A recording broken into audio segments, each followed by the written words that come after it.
जी sir, करिए। ठीक है, शेयर करिए।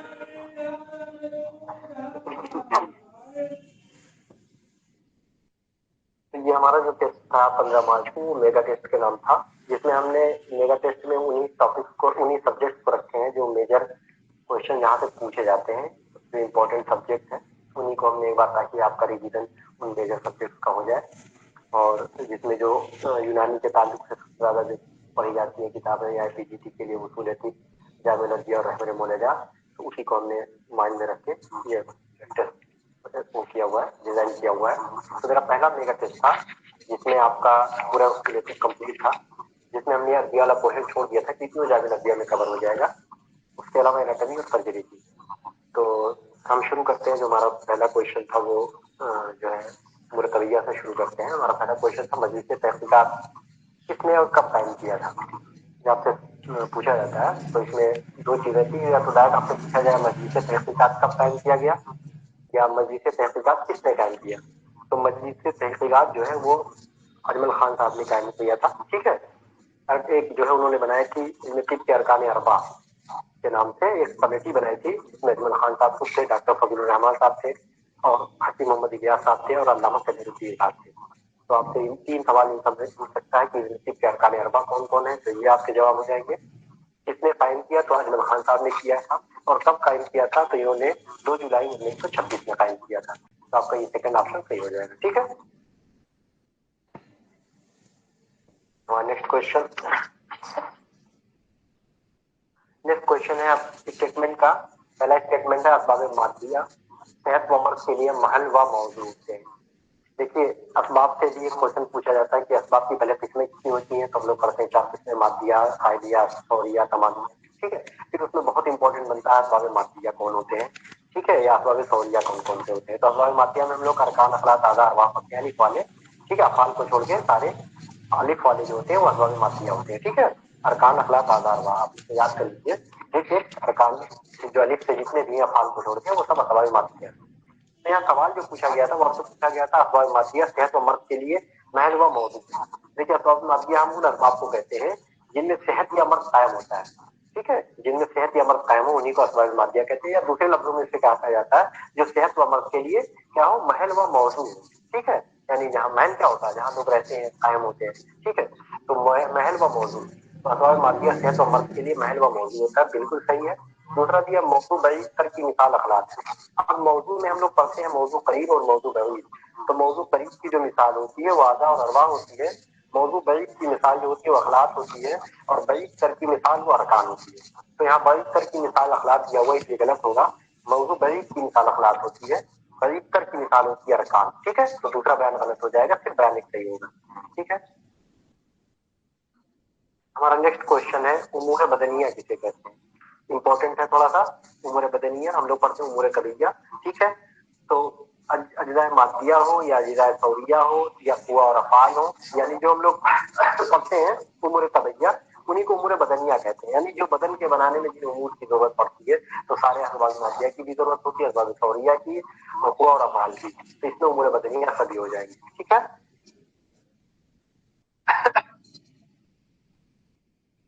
नेक्स्ट क्वेश्चन हमारा अनासिर के ताल्लुक से, वेरी इंपॉर्टेंट एक क्वेश्चन इससे बनता है आपका। तो हमने कवर करने की कोशिश की है ये कॉलम मिलाने के लिए। कभी पूछा जाता है कि उनसुर का जो है किसने दिया था, कौन सा गिरोह एक उनसुर का कायल था, कौन सा गिरोह जो है 2 अनासिर का कायल था, कौन सा गिरोह 3 अनासिर का कायल था, कौन सा गिरोह अनासिर अरबा था, और कौन सा गिरोह कबीरा था। ठीक है। उसके बाद एक उनसुर में भी 5 गिरोह थे, किसी ने सिर्फ आग को, किसी ने हवा को, किसी मिट्टी ने, किसी को पानी ने माना एक उनसुर। इसी तरीके से 2 अनासिर के जो गुरु थे वो 6वां 7वां गिरोह था और 8वां गिरोह था। ये 3 गिरोह जो थे वो मानते थे कि अनासिर 2 ही होते हैं। इसमें छठा गिरोह था वो मानता था नार और अर्थ, यानी आग और मिट्टी जो है सिर्फ उनसुर होते हैं, इसके अलावा कोई उनसुर नहीं होता। जो 7वां गिरोह था वो भी 2 ही उनसुर का कायल था, लेकिन वो मिट्टी और पानी को मानता था। 2 उनसुर कौन कौन से थे, मिट्टी और पानी। तो आपसे यहाँ क्वेश्चन में पूछा गया अर्ध और माँ 2 उनसुर है, तो अर्ध और माँ कौन सा है। अर्ध और माँ किसने माना था, 7वां गिरोह ने माना था। ठीक है। और नार और अर्थ 2 उनसुर है, ये छठा गिरोह ने माना था।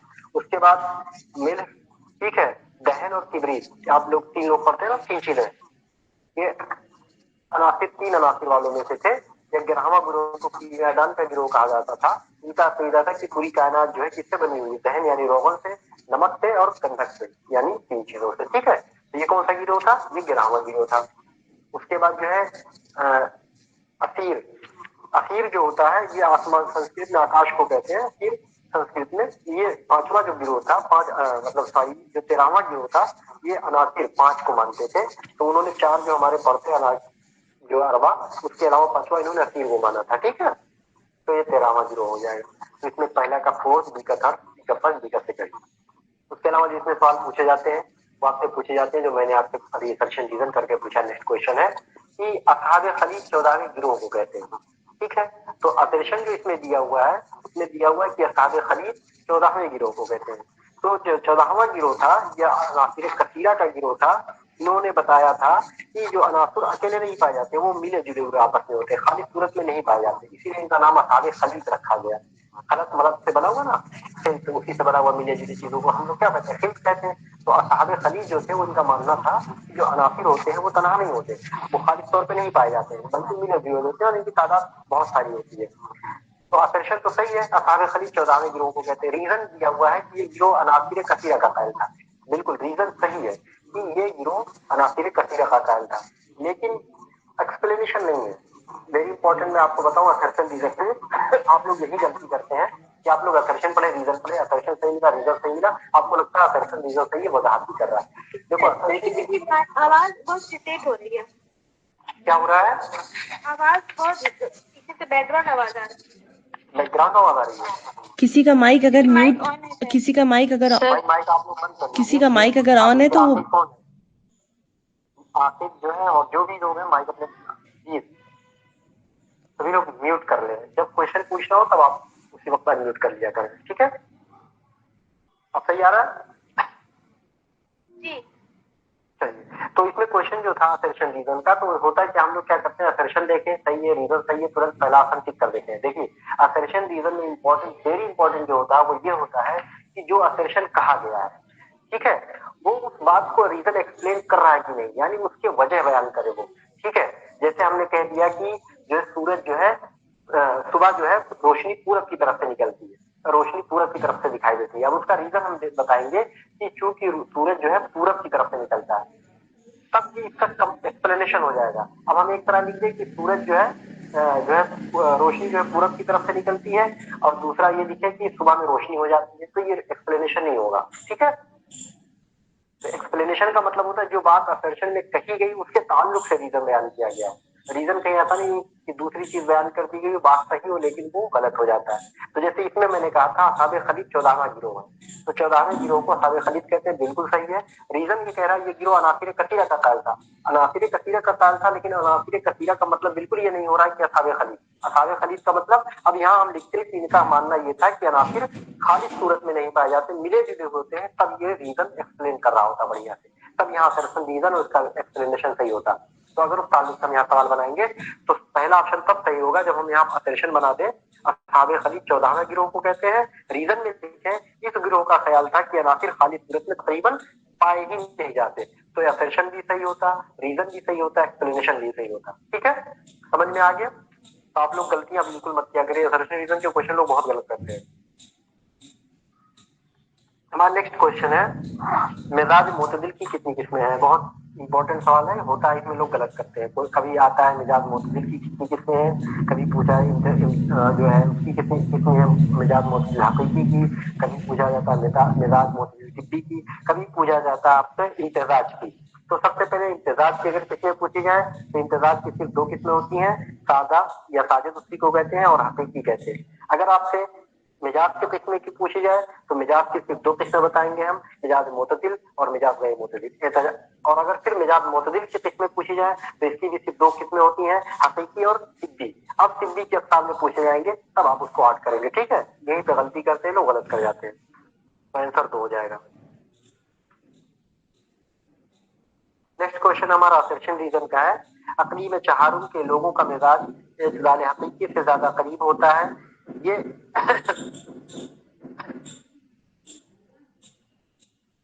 सेक्शन में दिया हुआ है कि अकली में चहारुम के लोगों का मिजाज इत्तिदाल हकीकी से ज्यादा करीब होता है। बिल्कुल सही है। ये राजी का कौल था कि अकलीम चारों के लोगों का कौल जो है वहां से ज्यादा करीब होते हैं, चारों के लोग इनका मिजाज एतदाल से ज्यादा करीब होता है। लेकिन रीजन में दिया गया है ये कि यहाँ मौसमी तगयरात बहुत कम होते हैं। साल के ज्यादा हिस्से में सूरज की शुआओं का उमूदी पड़ने से मौसमी कैफियत सारे साल इकट्ठा रहती है। जो रीजन दिया गया है ये अकलीम चारों के ताल्लुक से नहीं बल्कि खत इस्तवा के ताल्लुक से, ऐसा देखने को खत इस्तवा में मिलता है। ठीक है, तो इसलिए रीजन गलत हो जाएगा अकलीम चारों के ताल्लुक से। तो पहला सही है, अकलीम आकर्षण, रीजन यहाँ गलत है, तो इससे सिर्फ आकर्षण सही हो जाएगा। ठीक है, ये कहा था राजी ने कि अकलीम चारों का जो है रहने वालों का मिजाज एतदाल से हकीकी से करीब होता है, और उसका रीजन उन्होंने बताया था कि अकलीम चारों पर ज्यादा गर्मी पड़ती है, ना ज्यादा सर्दी, बल्कि क्या होता है हरारत और बरूद के लिहाज से मोतदिल होता है। ठीक है, इसीलिए इनका मिजाज मोतदिल होता है। ठीक है, नेक्स्ट क्वेश्चन।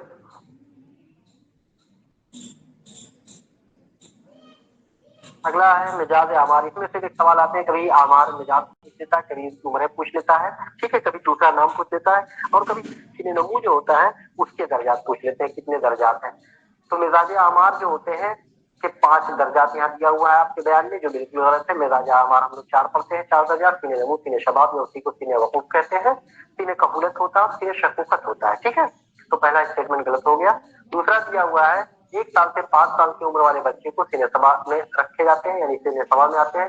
ये बिल्कुल सही है। हम लोग 5 दर्जात पढ़ते हैं सीने नमू के, पहला सीने तफूलत, सीने सभा, सीने तरारा, सीने रिहाक और सीने फतह। ठीक है, तो 1 साल तक के मुद्दत के बच्चों को 0 से सीने तफूलत में रखा जाता है, उसके बाद 5 साल तक को सीने सभा में। ठीक है, तरारा में जो होता है कबले बलूग तक रखे जाते हैं, और बलूग से 19 साल तक सीने रिहाक में, यानी या टीनेजर हम लोग कह सकते हैं। उसके बाद 19 से 25 तक सीने फतह में। ठीक है, तो दूसरा स्टेटमेंट सही था, पहला गलत है, तो इसमें सेकंड ऑप्शन सही हो जाएगा।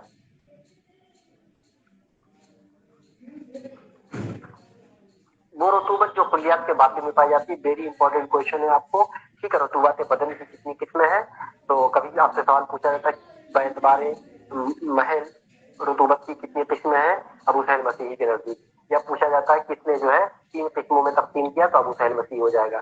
जिसमें उन्होंने बताया रतूबत उरूपिया, रतूबत तजारीफ और रतूबत कुफिया। ठीक है, रतूबत उरूपिया उसी को कहते हैं जो उरूप में पाए जाते हैं, रतूबत तजारीफ जो कैविटीज में पाए जाते हैं, एक्स्ट्रा सेलर फ्लूइड जिसको हम कहते हैं, और रतूबत कुफिया जो सेलर फ्लूइड होता है, इंट्रा सेलर फ्लूइड, उसी को कहते हैं हम लोग रतूबत कुफिया, या उसी को रतूबत जहरिया या उनसुरिया या गरीरिया या खलिया के बातें में पाए जाने वाले रतूबत कहलाते हैं। इनके सब नाम है। ठीक है, तो सब यही होगा, जो रतूबत जो खलियात के बातें में पाए जाते हैं उनको कहते हैं रतूबत कुफिया, या उसी को रतूबत जहरिया, या उसी को रतूबत गरीरिया। ठीक है, ये वो रतूबत सवाल पूछा जाता है कि वो कौन सी रतूबत होती है बादी की जो अखलाक के बनाने में शामिल नहीं होती, तो यही रतूबत अखलाक के बनाने में शामिल नहीं होगी। ठीक है, नेक्स्ट क्वेश्चन। ये भी स्टेटमेंट का सवाल है कि तबई खून का रंग सुर्ख, बेबू और मजा शीरीन होता है। ये खून के ताल्लुक से हम लोग जो सफरा दम बलगम इन सब के वो पढ़ते हैं, बू जायका वगैरह वगैरह, इन सब से सवाल पूछे जाते हैं। तो तबई खून के ताल्लुक से पूछा गया कि जो तबई खून होता है वो कैसा होता है, तो तबई खून का रंग जो है सुर्ख होता है। तबई खून जो होना चाहिए उसमें कोई बू नहीं होना चाहिए, और उसका मजा जो होता है वो शीरी होता है। उसमें शीरनी क्यों होती है, उसको जो है बताया था किसने, अल्लामा नफी से बताया था कि खून में उतारा अंगूर जैसी मीठी चीज पाई जाती है जिसकी वजह से शीरनी होती है, और जब उसमें तगय्युर लाइफ होता है तो ये शराब जैसी चीज में तब्दील हो जाती है। कहाँ पे स्टेटमेंट जो दिया है पहला वो सही है, दूसरा शेखुर रईस लिखा हुआ है, ये शेखुर रईस ने नहीं बल्कि अल्लामा नफीस ने बताया था कि खून में उतारा अंगूर जैसी मीठी चीज पाई जाती है जिसमें तगय्युर लाइफ होता है तो शराब जैसी चीज में तब्दील हो जाती है। आपसे स्टेटमेंट डायरेक्ट पूछा जाता है कि किसका कौन है, तो ये अल्लामा नफीस का था। ठीक है, तो बयान गलत हो जाएगा, सेकंड पहला सही होगा। Next question.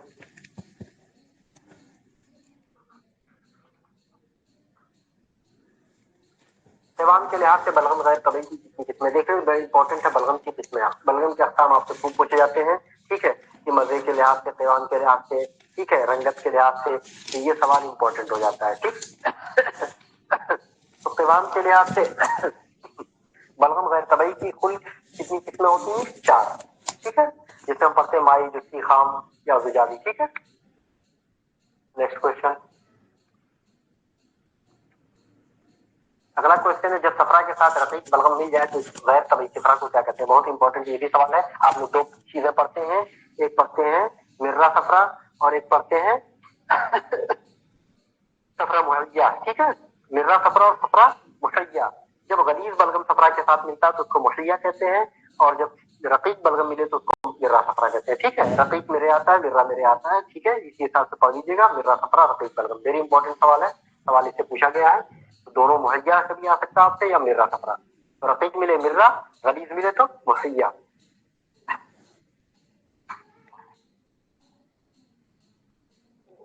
आदाय मुफरदा के ताल्लुक से गलत बयान की निशानदेही करें। ठीक है, सबसे पहला बयान दिया हुआ आदाय मुफरदा उनको कहते हैं जो बदन के जामिद अजजा होते हैं, उन्हें आदाय मुफरदा होते हैं, ये मुस्तहकम होते हैं। ठीक है, और ये अखलाक से बनते हैं। ठीक है, तो आदाय मुफरदा की सबसे पहला जो दिया हुआ आदाय मुफरदा 10 है। हम लोग 10 पढ़ते हैं आदाय मुफरदा। ठीक है, अज़म, गज़रूफ, रबात, वतर, रशा, सब, शहम, लहम, शराइन, औरदा वगैरह।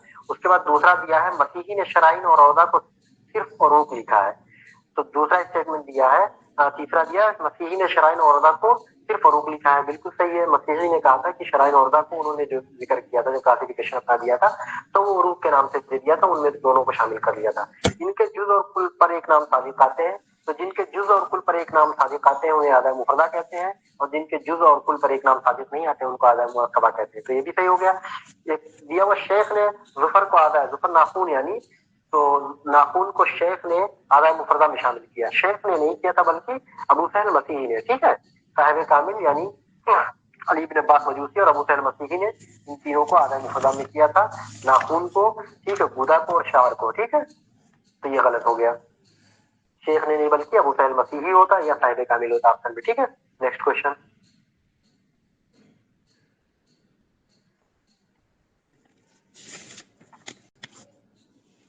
फिर आदाय मुरक्कबा में आते हैं तो उसकी भी तकसीम आपसे पूछे जाते हैं। कभी उसकी बारे खिदमत पूछा जाता है, कभी बारे रियासत पूछा जाता है। ठीक है, इस तरीके से आपसे पूछा जाता है। बारे कुआ पूछा जाता है। तो पहला दिया है बकाए जिन्स के एतबार से आदाय रईसा 4 है, तो आदाय रईसा कुल 4 होते हैं, बकाए जिन्स के एतबार से 3 होते हैं और बकाए नौ के एतबार से 1 होता है। वेरी इंपॉर्टेंट सवाल है, खूब पूछा गया है ये। तो अगर पूछा जाए बकाए ऐसे आदाय रईसा कितने, तो 4 बताएंगे। बकाए जिन्स के एतबार से पूछा जाए तो 3 बताएंगे। बकाए नौ के एतबार से पूछा जाए तो 1 बताएंगे। ठीक है, तो बकाए जिन्स के एतबार से आदाय रईसा 4 है, ये गलत हो गया, 3 होते हैं। दूसरा बयान दिया जवासी से दिमाग खादिम मुही होते हैं।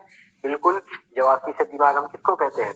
आँख कान नाक सब चीजें होती है, तो ये दिमाग के खातिम होते हैं। ठीक है, इन्हीं को खादिम मुही। हम लोग पढ़ते हैं दो चीजें, खिदमत मुहैया और खिदमत मुअद्दिया। खिदमत मुहैया वो कहते हैं जो उज़्व रईस के फेल से पहले होता है, यानी जो उज़्व रईस के फेल में काम करने में मदद करता है उज़्व रईस को, और जो उसके बाद काम करे उज़्व रईस के, उसको कहते हैं मुअद्दिया। ठीक है, तो जवासी से दिमाग क्या है? आंख हम देखते हैं तो दिमाग देखते हैं उसको, तो दिमाग के फेल से पहले होता है। ठीक है, इसी तरीके से सूंघना, पहले हम सूंघते हैं उसके बाद दिमाग उसको वो करता है, तो ये जवासी से दिमाग इसीलिए इनका नाम रखा गया, आन, नाक, कान, जबान और जिल्द को। ठीक है, तो कभी जाके पूछा जा सकता है कि जवासी से दिमाग किसे कहते हैं, तो हम कह सकते हैं उन 5 चीजों को। ठीक, और दिमाग के लिए क्या है? खादिम मुहैया है या मुअद्दिया है, तो मुहैया होते हैं। अगला क्वेश्चन है अल्लामा गिलानी के नजदीक रूह की जगह पहुंचकर मुंबई हरास बनती है। ठीक है, कभी पूछा जाता है मादे रूह कितनी चीजों पर मुश्तमिल होता है, तो अखलाक लतीफा और बैरूनी हवाएं आपका जवाब होगा। कभी पूछा जाता है शेख ने रूह की क्या तारीफ की और मसीही ने क्या की, अल्लामा गिलानी ने क्या की, तो इनके तारीफ आपको याद होनी चाहिए, इंपॉर्टेंट जरूर है।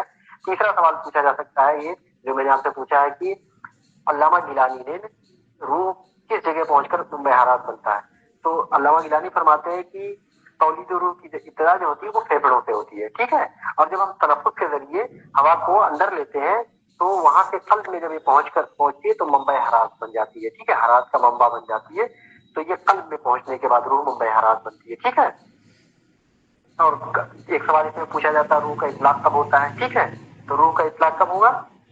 जब जुज़े बदन बनता है। ठीक है,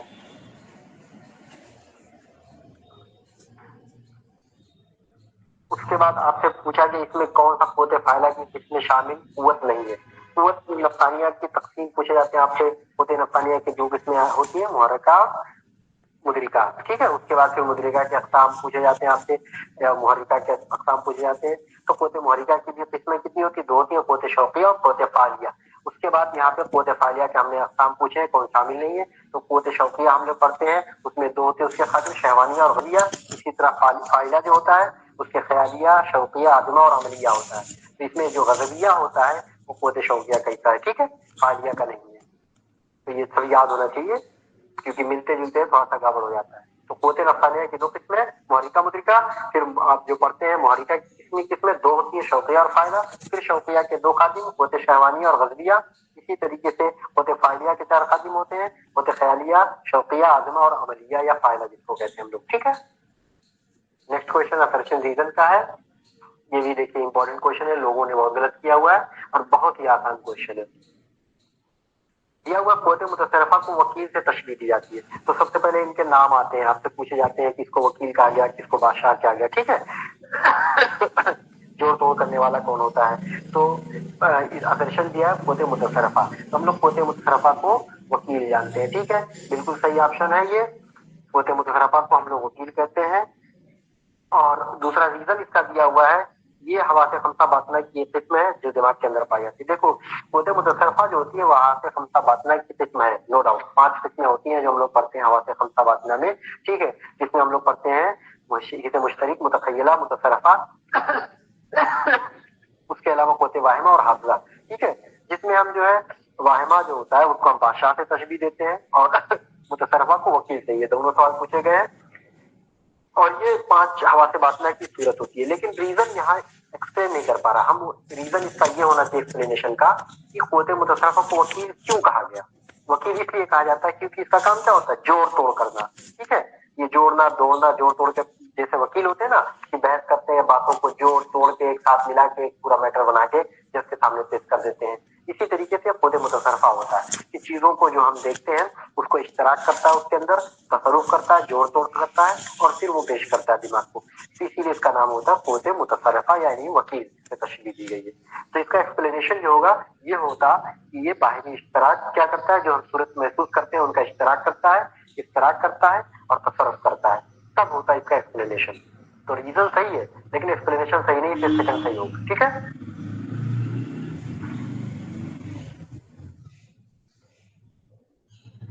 फिर हमारा अगला क्वेश्चन है, जिल्द के साफ के ताल्लुक से गलत बयान की निशानदेही करें। देखिए जिल्द जो है हम 2 तबकात पर मुश्तमिल होती है, एक बैरूनी तबका, दूसरा होता है अंदरूनी तबका। बैरूनी तबका को हम लोग एपिडर्मिस या उसी को बशरा कहते हैं और अंदरूनी जो तबका होता है जिल्द का उसको आदमा कहते हैं यानी डर्मिस को, ठीक है। तो सबसे पहले जान लीजिए इनके बारे में। तो जो बशरा होता है वो आदमा के मुकाबले सख्त होता है, ठीक है। एपिडर्मिस हार्ड होती है, सख्ती होती है, देखते हैं, ठीक है। इसीलिए वजह से अतिबा ने इसको कर्म से तशबीह दी है, कर्म मतलब सींग से, ठीक है। और जो अदमा होता है इसी को हकीकी जिल्द कहते हैं हम, जो डर्मिस होता है उसी को हम मेन स्किन्स कहते हैं, हकीकी जिल्द कहते हैं। इसी में उरूक होते हैं, आसाब होते हैं, ठीक है। अब हम पढ़ते हैं जिल्द के साफ के ताल्लुक से जो ऑप्शन दिए। पहला दिया वो आजा का बैरूनी लिबास होता है, मसीही ने कहा, बिल्कुल सही है ये, ठीक है। मसीही ने इसे कहा था कि जिल्द जो है आजा का बैरूनी लिबास होता है। उसके बाद उजू को हकीकी जिल्द कहते हैं, अदमा को, बिल्कुल सही है। बशरा को कर्म के जौहर से तशबीह दी जाती है, बिल्कुल सही है क्योंकि ये सख्त होता है। उरूक व आसाब बशरा में ही पाए जाते हैं, बशरा में नहीं बल्कि अदमा में पाए जाते हैं, ठीक है। तो ये गलत हो जाएगा। इसमें बहुत इंपॉर्टेंट है, चारों जो ऑप्शन दिए कोई भी क्वेश्चन आपसे पूछा जा सकता है। ये सवाल है, गुस्से की हालत में रूह बदलती है, वेरी इंपॉर्टेंट ये भी है। गुस्से की हालत में, फरहत की हालत में, खौफ की हालत में, रंज की हालत में, ठीक है। तो गुस्से की हालत में बदन क्या होती है, रूह जो होती है बातिन से जाहिर की तरफ बढ़ती है। इसीलिए देखो चेहरा लाल हो जाता है क्योंकि रूह जब बढ़ेगा तो रूह क्या, हामिले रूह, खून क्या होता है, हामिले रूह होता है। तो जब रूह आएगा तो उसके साथ खून तो आएगा ही, क्योंकि खून की सवारी, खून होती है रूह की सवारी, तो खून भी साथ में आएगा तभी रूह आएगा। इसीलिए देखो चेहरा लाल हो जाता है, हाथ पैर कांपने लगते हैं, इसी वजह से गुस्से की हालत में, क्योंकि रूह जो है बातिन से जाहिर की तरफ आता है, ठीक है। और खौफ में क्या होता है, उल्टा हो जाता है, आदमी डर जाता है, चेहरा में दर्द हो जाता है, ऐसा होता है।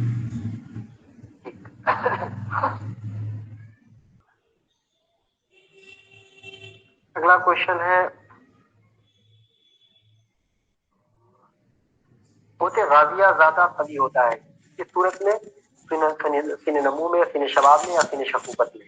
तो हमने देखा पोते गाजिया जो है वो 3 होता है। एक होता है जब तहलील ज्यादा हो, ठीक है, और क्या हो, तहलील कम हो।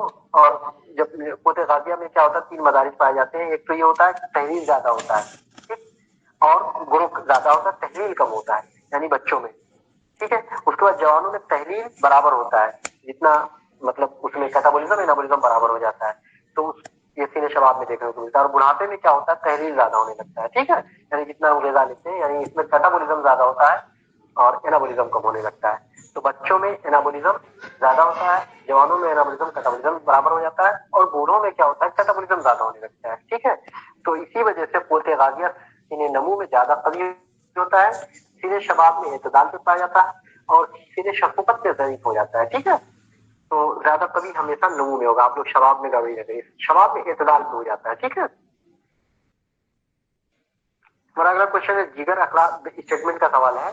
पहला स्टेटमेंट है जिगर अखलाक बनाकर तकदीर की तरफ से सारे बदन की तरफ रवाना करता है। देखो हमने दो उसके फेस पड़े हुए हैं, सरफेसेस, एक मुहद्दब और मुअक्कर, या तकदीर या तहदीब कहते हैं। ठीक है, कॉन्वेक्स और कॉन्केव। तो जो कॉन्केव होता है उसको हम क्या कहते हैं, तकदीर कहते हैं या मुअक्कर कहते हैं, और जो कॉन्वेक्स सरफेस होता है उसको कहते हैं तहदीब। तो जो वो होता है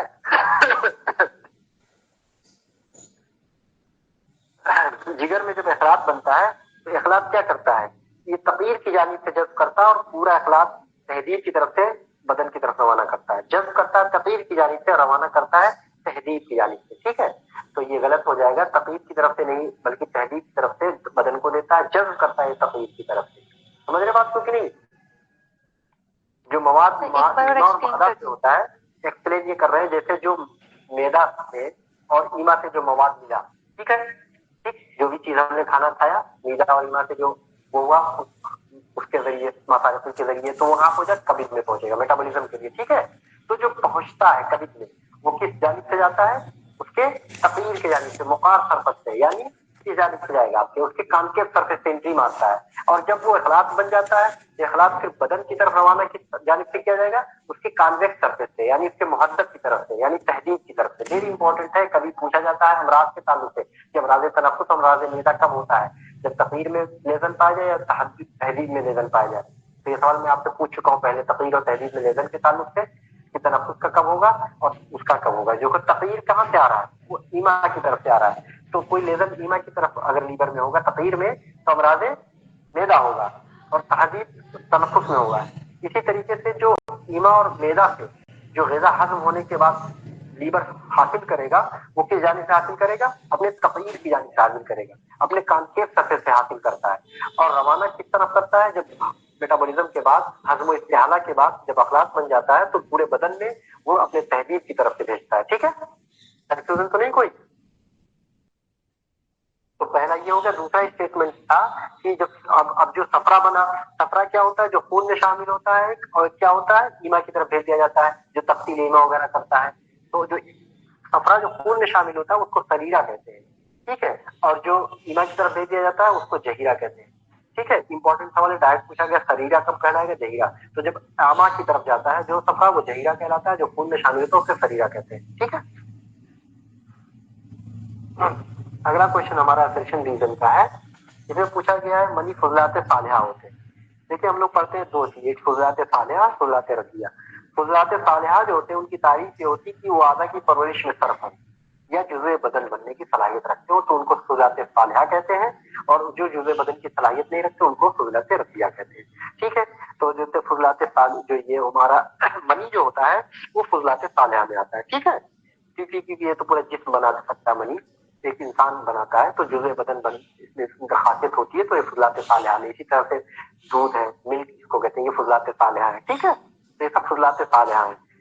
यूरिन है, फिसेस है, ये सब क्या है, फुजलात रजिया है। ठीक है, ये जिसमें रुकेंगे तो आफत पैदा करेंगे। तो असर्शन दिया मनी फुजलात सालिहा, बिल्कुल असर्शन सही है। रीजन दिया है जो आदा की परवरिश में सर्फ होता है, जिसमें जुज़े बदन होने की सलाहियत होती है, उसे फुजलात सालिहा कहते हैं। बिल्कुल सही है, इस फुजलात सालिहा उसी को कहा जाता है जो जुज़े बदन बने, आदा की परवरिश करे। तो असर्शन भी सही है, रीजन भी सही है, एक्सप्लेनेशन भी सही है, इसलिए इसमें पहला सही हो जाएगा। ठीक, नेक्स्ट क्वेश्चन।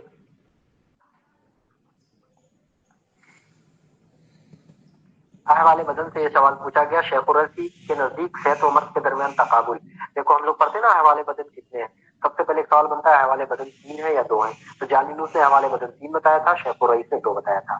जालिनूस ने जो तीसरा बताया था वो ला सेहत ला मर्द, ये हालत सालसा बताया था, ठीक है। और तो और उन लोगों ने अपनी तारीफ बताई थी कि वो किस वजह से, तो उन्होंने तकाबुल तजाद किसी ने बताया और किसी ने मलका, बाद में मलका बताया, उसके दरमियान तकाबुल जो बताया सेहत और मर्द के, और सेहत में तारीफ और मर्द की तारीफ में भी दोनों ने अलग अलग बताया था। किसी ने कुल बताया था कि सारा हर आजा दुरुस्त हो, अफाल दुरुस्त हो तो सेहतमंद होगा, बिगाड़ हो तो बीमार होगा, और किसी ने कुल की कैद नहीं लगाई थी। तो इस तरीके से सवाल आपसे पूछा जाएगा। यहाँ पे जो सवाल पूछा गया है वो पूछा गया है कि सेहत और मर्द के दरमियान तकाबुल जो है शेख ने क्या बताया था। तो शेख ने बताया था वो मलका, बाद में मलका बताया था, और जालीनूस ने जो बताया था वो तकाबुल तजाद बताया था, ठीक है। मलका बाद में मलका में होता है, एक मौजूद होगा दूसरा नहीं होगा, यानी सेहत है तो बीमारी नहीं, बीमारी है तो सेहत नहीं, सीधा सा फंडा था। इसीलिए उन्होंने दो सूरतें बताई, या तो आदमी बीमार होगा या तो मर्द होगा।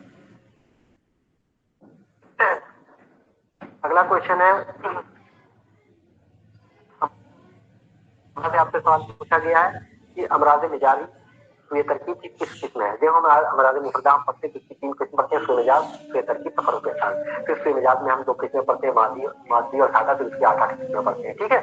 फिर हम लोग पढ़ते हैं सुए तरकीब। सुए तरकीब 4 किस्में पढ़ते हैं, अमराज खिलकत, अमराज मिकदार, अमराज अदद और अमराज वज़ा, ठीक है। फिर अमराज खिलकत की 4 किस्में पढ़ते हैं, अमराज शक्ल, अमराज मजारी, अमराज अविया और अमराज सफायर। तो ये आपसे पूछा गया था अमराज मजारी किसमें आता है, सुए तकनीक के किस्म में, अमराज खिलकत की किस्म है अमराज मजारी। 4 किस्में पढ़ते हैं ना खिलकत में, मजारी में शक्ल, मजारी, अविया और सफाए।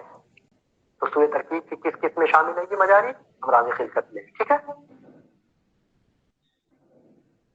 अगला क्वेश्चन, अगशिया के तफरुक के साथ, वेरी इंपॉर्टेंट क्वेश्चन होता है। तफरुक के साथ आपसे सवाल जरूर पूछा जाता है, एक ना एक कोई क्वेश्चन, कभी आपसे हड्डी का पूछा जाएगा, कभी जिल्द का पूछा जाएगा, कभी आसाब का पूछा जाता है, बहुत ज्यादा जो पूछा जाता है आसाब का और हड्डी का, ठीक है। तो आपसे पूछा गया था अगशिया के तफरुक के साल। तो अगशिया के तफरुक के साल को हम लोग पढ़ते हैं फतक। हर्निया वगैरह जो होता है वो क्या होता है, मेम्ब्रेन ही तो हो जाता है, उसमें तफरुक पैदा हो जाता है, इसीलिए फतक होता है। तो अगशिया के तफरुक के साल को फतक कहते हैं। ये इंतजार जो होता है वो शराइन वगैरह के लिए पढ़ते हैं हम लोग, ठीक है। हतक होता है वो आसाब के लिए, ठीक है, आसाब पे, ठीक। नेक्स्ट क्वेश्चन, तो ये लोग तफरुक के साल जरूर पढ़िएगा आपने, क्वेश्चन अमूमन आते हैं। फिर अमराज मुरक्कबा से हमने सवाल पूछा है बयान करके कि बलिहाज मवाद वर्म की कितनी किस्में हैं। बयान गलत है, बलिहाज वर्म मवाद की 4 किस्में नहीं बल्कि 6 किस्में होती हैं, सफरा, बलगम, सौदावी, और चारों के अलावा माई और रिही भी होता है, ठीक है। तो पहला स्टेटमेंट गलत हो जाएगा। दूसरा दिया है खालिस दमी वर्म को फलगमूनी कहते हैं, बिल्कुल सही है। खालिस जो दमी वर्म होता है उसको फलगमूनी कहते हैं, और सफरा को हमरा कहते हैं, ये सवाल आया हुआ है। तो दोनों इंपॉर्टेंट क्वेश्चन है। बलगमूनी अगर बलगम की वजह से होता है, सॉरी अगर दम की वजह से होता है खालिद तो उसको फलगमूनी कहेंगे, खालिद सफरा की वजह से होता है तो हमरा कहेंगे, और इसके 6 किस्में होती हैं। अगला क्वेश्चन है, इस्तिस्का की हालत में बुखार का पाया जाना किसकी मिसाल है। देखिए हम लोग पढ़ते हैं अमराज जाहिरा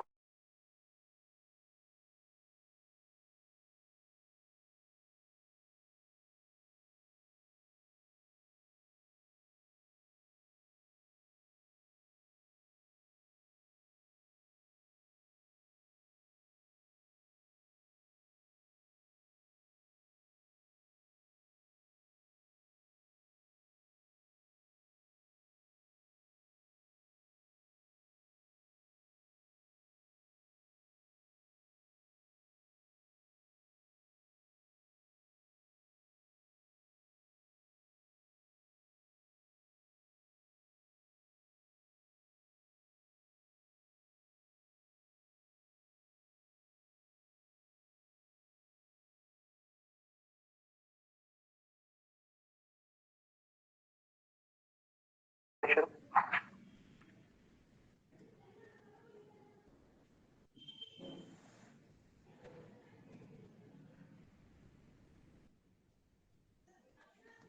नेक्स्ट क्वेश्चन है,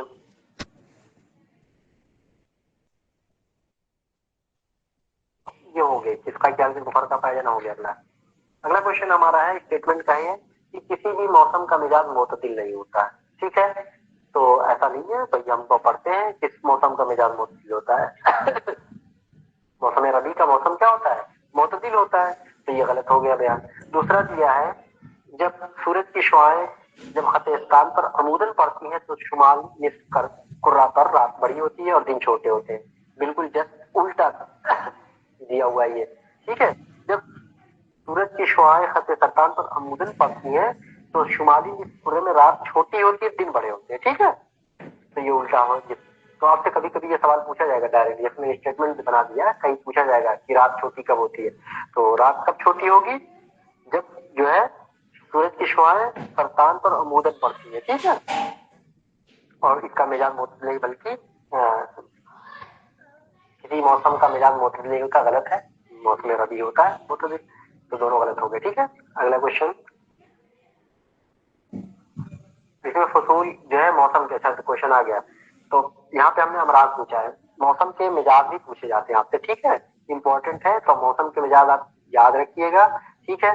जिसमें आपको बता दें हम आपको, उसी हिसाब से याद रखिएगा, कोई कंफ्यूजन नहीं उसमें। मौसम रबी जो होता है उसी को हम लोग बाहर का मौसम कहते हैं, इसका मिजाज मोतदिल होता है।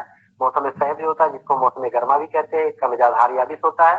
मौसम करीब जिसको हम खिजा का मौसम या आटम सीजन कहते हैं, इसका मिजाज जो होता है मोतदिल माइल यबूसत होता है, इसको हम बारिश याबिस मानते हैं, ठीक है। अगर मोतदिल माइल यबूसत है आंसर क्वेश्चन में तो आप इसको करेंगे, अगर ऐसा नहीं है तो हम आंसर में बारिश याबिस दिया हुआ और मोतदिल माइल यबूसत दिया हुआ है तो आप मोतदिल माइल यबूसत जरूर करेंगे, ठीक है। इसमें बारिश याबिस सब नहीं करेंगे। और अगर मोतदिल माइल यबूसत नहीं दिया है तो हम बारिश याबिस ही मानेंगे मौसम खरीफ को, ठीक है। तो अलग अलग जगह दिया हुआ इस तरह के ये है। और मौसम शिता जिसको हम मौसम सरमा या सर्दी का मौसम कहते हैं, उसका मिजाज तो बारिश रकम हो गई, ठीक है। तो ये चारों मौसम के मिजाज पूछे जाते हैं आपसे। और यहाँ जो पूछा गया था वो अमराज से पूछा गया है कि कौन से अमराज कसीरुल वकू है किस मौसम में। तो मौसम रबी आपसे दिया गया है, जो मौसम रबी में नकीर वगैरह होता है, क्योंकि ये मौसम रबी कब आता है? सर्द के बाद आ जाता है। तो मवाद जिसमें भरे रहते हैं, अगर हम लोग प्रॉपर एक्सरसाइज वगैरह नहीं करते हैं, हमारी मोटिविटी कम होती है, मूवमेंट कम होता है, काम धाम थोड़ा कम करते हैं, तो मवाद भरे होते हैं जिसमें, तो अचानक जब मौसम तब्दील होता है, थोड़ी सी गर्मी आती है, हैजान आता है, तो इसकी वजह से दमी अमराज खूब होते हैं, ठीक है। तो मौसम रबी में क्या होगा? नक्सीर होगा। दूसरा दिया हुआ मौसम खरीफ, मौसम खरीफ में दीदान शिकम वगैरह की और जो जिस तरह से ड्राई जो डिजीजेज है, खुजली वगैरह सब कुछ पाए जाते हैं।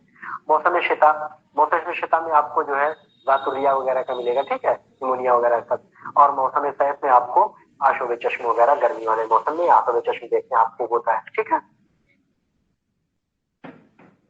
मेरा नेक्स्ट क्वेश्चन है, पहाड़ी इलाकों के बाशिंदे कहलाते हैं। ये इंपॉर्टेंट सवाल है, एक पूछा जाता है मसाकिन से, मसाकिन आलिया, मसाकिन हजरिया, मकशूफा वगैरह। तो आपसे पूछा गया पहाड़ी इलाके, जो पहाड़ी इलाके के बाशिंदे होते हैं उनको कहते हैं मसाकिन आलिया, ठीक है। और मसाकिन हजरिया, मकशूफा, पथरीले मकामात जो बर्फ से ढके होते हैं उनको कहते हैं मसाकिन हजरिया, मकशूफा। यह सवाल है, ठीक है। और जो गार वगैरह में रहते हैं उनको गैरा कहते हैं। फिर अगला सवाल है, स्टेटमेंट करके, मसाकिन जुनूबिया की औरतें हैज से मुकम्मल तौर पर पाक नहीं होती है। ये मसाकिन जुनूबिया की नहीं बल्कि मसाकिन शुमालिया की औरतें होती हैं, वो उनमें मुकम्मल तौर से वो पाक नहीं होती है, ठीक है। इनमें आकर पाया जाता है, आकरा होती है, अमूमन बाजपन देखने को मिलता है मसाकिन शुमालिया की औरतों में, ठीक है। जुनूबिया में औरतों में खूब आता है, इसकात हमल होने के चांस होते हैं जुनूबिया वालों में, उनमें हैज खूब होता है, तो पहला गलत हो जाएगा। दूसरा, हिंदुस्तान में मशरिकी हवा बहुत मरतूब होती है, बिल्कुल सही है, मशरिकी हवा हिंदुस्तान की मरतूब होती है, ठीक है। नेक्स्ट क्वेश्चन, अगला क्वेश्चन है असर्शन रीजन। देखिए इसलिए है असर्शन रीजन, यहाँ भी खूब लोगों ने गलत किया है। असर्शन रीजन में पहला दिया हुआ असर्शन चश्मों का पानी जयीदुल जौहर होता है। बिल्कुल सबसे बेहतर पानी अगर पूछा जाए कौन सा, यह आया हुआ सवाल है, या जयीदुल जौहर किसका पानी होता है? चश्मों का पानी होता है। सबसे बेहतरीन पानी, सबसे शफाफ पानी, सबसे शीरी पानी चश्मों का होता है, ठीक है। और रीजन दिया हुआ, इसको आम जबान में मीठा पानी कहते हैं। मीठा पानी जयीदुल जौहर को कहते हैं, ठीक है। चश्मों के पानी को ही नहीं कहते, कोई भी जयीदुल जौहर पानी होता है उसको मीठा पानी कहते हैं। तो यहाँ पे रीजन सही है, उर्फे आम में मीठा पानी कहा जाता है जयीदुल जौहर को। लेकिन जयीदुल जौहर उसको कहा जाता है जो पानी बेजायका हो, जो पानी शराब की तेजी को तोड़ देती हो, जिसमें गर्मी और जल्दी से मुतासिर होने की कैफियत पाई जाए, जल्दी से मुतासिर हो जाए, ये सब होते हैं उसके खुसूसियात जयीदुल जौहर के, ठीक है। तो ये सारी चीजें अगर होती तो रीजन सही होता। यहाँ रीजन सही एक्सप्लेनेशन में, ठीक है। अब यहाँ लिखा जाता है कि चश्मों का पानी ये करता है और शराब को तोड़ देता है, गर्मी और जल्दी से जल्दी मुतासिर होता है, साफ होता है, ये सब चीजें होती तो ये सही हो जाता है रीजन एक्सप्लेनेशन उसका। ठीक है, नेक्स्ट क्वेश्चन। हमाम के पहले, दूसरे और तीसरे कमरे का मिजाज क्या होता है? देखो हमाम कमरे जो मेन कमरे होते हैं वो 3 ही होते हैं, कहीं कहीं आपको 4 भी मिलेगा जिसमें कपड़ा वपड़ा चेंज करते हैं, वो सबको शुमार नहीं किया जाता, लेकिन अगर शुमार करते हैं तो उसका मिजाज आप जानते हैं वो ठंडा होता है। उसके बाद हम पहले कमरे की बात करेंगे तो मोतदिल होगा, एकदम स्टेप बाय स्टेप होता है सब। मोतदिल के बाद गर्म होगा, फिर गर्म खुश्क होगा, कहीं कहीं गर्म के साथ आपको गर्म तर लिखा मिलेगा। ठीक है, तो अगर गर्म तर है तो गर्म तर करिए, सिर्फ गर्म है तो गर्म लिखिएगा। ठीक है, नेक्स्ट क्वेश्चन हमारा है समय मुतलक। बदन में दाखिल होकर खुद भी तब्दील होते हैं और बदन में तब्दीली के फैल जाते हुए बदन को फासिद कर देते हैं। देखिए जो ये दवाई समझी के वो है, समय मुतलक क्या होते हैं?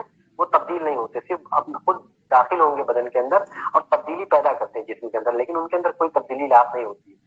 वो होते हैं समय मुतलक। और जो समी दवाएं होते हैं वो बदन के अंदर दाखिल होते हैं, उनके अंदर भी तब्दीली आती है और बदन के अंदर भी तब्दीली लाते हैं और अपना फैल जारी रखते हैं। अगर वो कंटिन्यू रहेंगे तो बदन को फासिद कर देते हैं। ठीक है, ये दवाई समी की मिसाल वो तारीफ है, तो ये समय मुतलक नहीं दवाई समी हो जाएगा, तो गलत हो जाएगा पहला।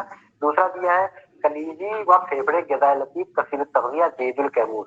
कलेजी और फेफड़े जो होते हैं ग़िज़ाए लतीफ कसीर तग़ज़िया रद्दुल कैमूस की मिसाल है, जेदुल कैमूस की नहीं। ठीक है, कसीर तग़ज़िया तो होता है लेकिन ये रद्दुल कैमूस होता है, तो ये गलत हो जाएगा, इसलिए दोनों गलत है यहाँ पे। ठीक है, नेक्स्ट क्वेश्चन है बयान से दलक के इस्तेदाद वर्जिश के कब्ल बदन को आमादा करने के लिए किया जाता है। देखो दलक की 2 किस्में हैं, खूब पूछे जाते हैं, दल के इस्तेदाद और दल के इस्तेदाद। ठीक है, तो दल के इस्तेदाद देखो शुरू में इस्तेदाद बदन को आमादा करने के लिए जो दलक किया जाता है उसको कहते हैं दल के इस्तेदाद, और वर्जिश के बाद जो किया जाता है उसको कहते हैं इस्तरदाद। ठीक है, आखिर में रे आता है तो इस्तरदाद वाला रे है, शुरू में आयन आता है शुरू तो इस्तेदाद। इस ट्रिक से याद करिए, शुरू में आयन है, आयन मतलब इस्तेदाद, और आखिर में जो किया जाएगा वो इस्तरदाद, तो बयान यहाँ गलत हो जाएगा।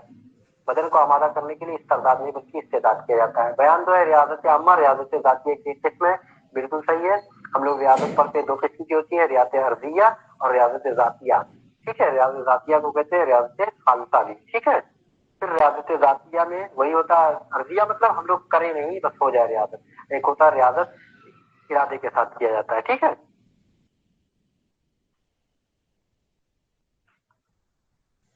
अगला क्वेश्चन है स्टेटमेंट का है कि जालिनूस के नजदीक दर्द का हकीकी सबब तफरुक साल है।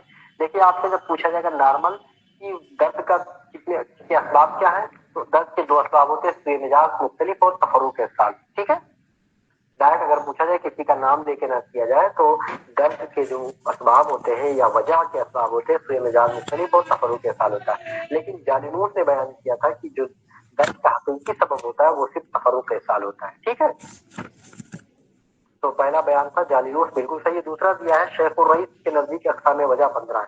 देखो अक़साम वजह 15 है लेकिन ये जालिनूस ने बताया था, शेखुर रईस ने नहीं। ठीक है, तो इसलिए गलत हो जाएगा। अक़साम तो 15 है लेकिन कौल शेख का नहीं बल्कि जालिनूस का है। ठीक है, नेक्स्ट क्वेश्चन है एक नब्जा 2 सुकून से मुरक्कब होता है, इनकलाब के बाद वाले सुकून को सुकून मरकजी कहते हैं। देखिए एक नब्जा जो होता है 2 सुकून और 2 हरकत से मुरक्कब होता है, यानी 4 चीजों से मुरक्कब होता है। 2 सुकून होता है और 2 हरकत, तो यहाँ सिर्फ हमने सुकून की बात की है तो सुकून 2 ही होते हैं, ये सही है। और इनकलाब के बाद वाले सुकून को सुकून मरकजी कहते हैं।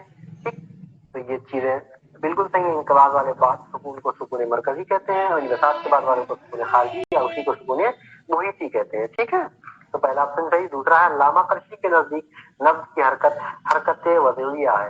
ठीक है, शेख रईस और अल्लामा करशी दोनों ने बताया है कि नब्ज की हरकत वज़िया। 2 पढ़ते हम लोग, हरकत ऐनिया जो माना गया है, जमहूर अतीबा का कौल है कि नब्ज की हरकत ऐनिया है, लेकिन शेख रईस ने और अल्लामा करशी ने बताया था नब्ज की हरकत वज़िया। ठीक है, हरकत वज़िया उसको कहते हैं जिसम अपनी जगह पर कायम रहता है, उसकी वजह बदलती रहती है, जैसे चक्की की मिसाल होती है। ठीक है, इसमें मुताहरिक हरकत ऐनिया में रहता है। नेक्स्ट क्वेश्चन है नब्ज के मुतालिक गलत बयान की निशानदेही करें। पहला दिया हुआ है कि एक उंगली से नब्ज देखना ज्यादा काबिल एतमाद होता है। बिल्कुल सही बात है, एक उंगली से नब्ज देखना काबिल एतमाद होता है क्योंकि सारी चीजें हम एक ही फिंगर में फील करते हैं। दूसरा दिया है 3 उंगलियों से नब्ज देखने का तरीका हिंदुस्तान में राज है। ये भी सही है, हिंदुस्तान में राज जो तरीका 3 उंगलियों का है, ये सवाल पूछा गया है, पहला भी पूछा गया है। फिर दिया है शरियान विंध्य स्थल पर नब्ज देखना आसान है। शरियान विंध्य स्थल पे नहीं बल्कि शरियान विंध्य आला पे हम लोग देखते हैं, ठीक है, रेडियल आर्टरी पे नब्ज देखते हैं, तो ये गलत हो जाएगा। अदिल्ला नब्ज 10 है, हम लोग पढ़ते ही हैं अदिल्ला नब्ज 10, पूछा गया सवाल ये भी है, ये भी सही है, तो ये तीसरा गलत हो जाएगा, ठीक है।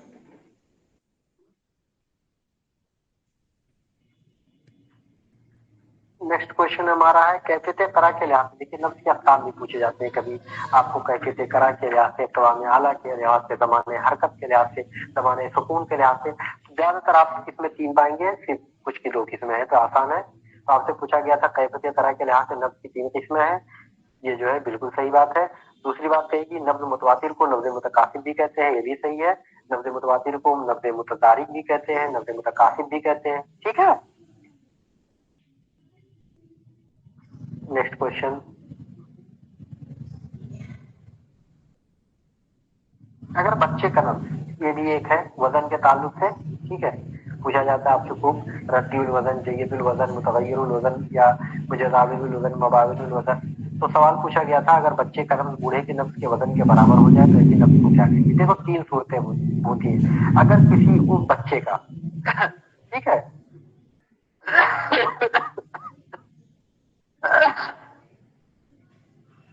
जब अगर किसी बच्चे का जो है नफ्स वो जो बूढ़ों के नफ्स के बराबर मिलने लगे, यानी जैसे नफ्स बूढ़ों में मिलती है उस तरह का नफ्स मिलने लगे, या किसी बूढ़े का नफ्स किसी बच्चों के नफ्स के जैसा मिलने लगे, तो उसको कहते हैं नफ्स मबाइनुल वजन, ठीक है। और अगर किसी बूढ़े का नफ्स किसी जवान के तरीके से मिलने लगे, या किसी जवान का नफ्स बूढ़े के तरीके से मिलने लगे, या किसी जवान का नफ्स बच्चों के तरीके से मिलने लगे, या बच्चों का नफ्स जवान के यानी अपने पास वाले लगी उम्र से मिलने लगे, तो उसको कहते हैं नफ्स मुतगय्यिरुल वजन, ठीक है। या तो आपसे पूछा गया था कि किसी बूढ़े का बच्चे से मिल जाए तो ये क्या हो जाएगा, मोबाइल वजन, ठीक है। और कभी क्या हो किसी से न मिले, यानी कोई दूसरी नफ्स मिलने लगे तो उसी को कहते हैं खारिजुल वजन। अगला नफ्स के ताल्लुक से गलत बयान की निशानदेही करें। पहला दिया कुव्वत व ज़ौक़ के लिहाज से नफ्स कवी को तबई कहा जाता है, ठीक है। जो तबई नफ्स हमने पढ़ा तबई की किस्म में जब हम तैयार करते हैं कि तबई में क्या क्या खासियतें होती है नफ्स तबई की, ठीक है, तो उसमें जब हम देखते हैं कुव्वत और ज़ौक़ के एतबार से, तो जो कवि नफ्स होता है उसको हम तबई कहते हैं, ठीक है, ये बात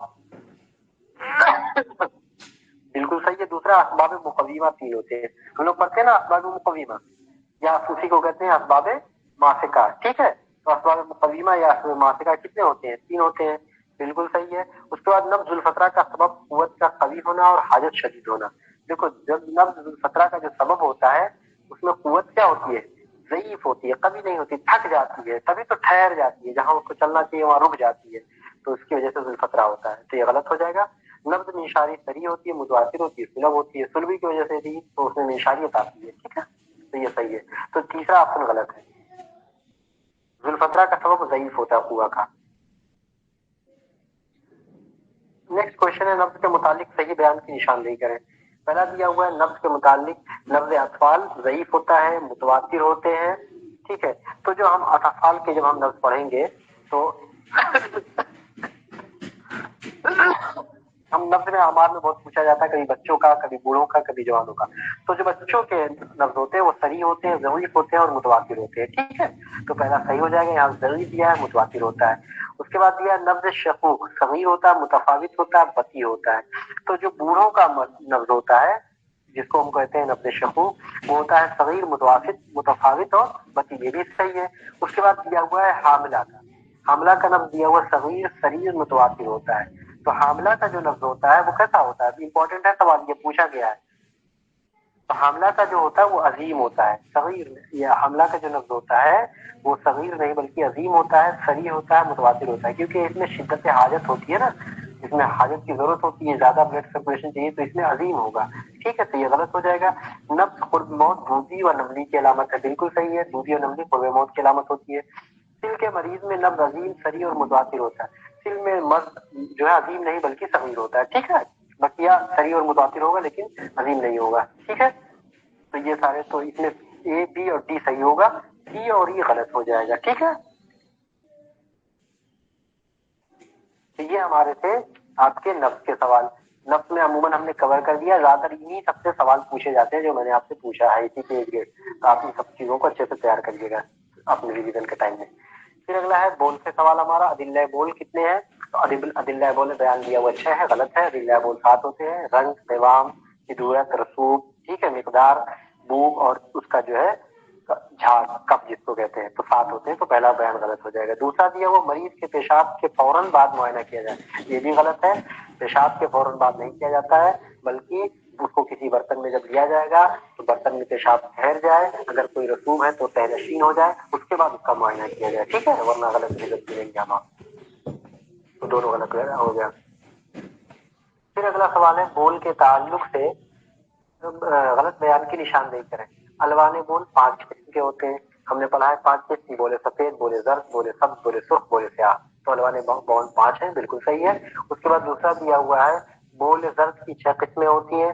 भाई हम बोले जर्द की पढ़ते हैं 6 किस्में, तीनी, उतरजी, अशकर, अशकर नारंगी, बोले नारी। ठीक है, तो ये सब उसकी 6 किस्म, जाफरानी, ये भी सही है। उसके बाद हम पढ़ते हैं बोले उतरजी एतदाल की अलामत है।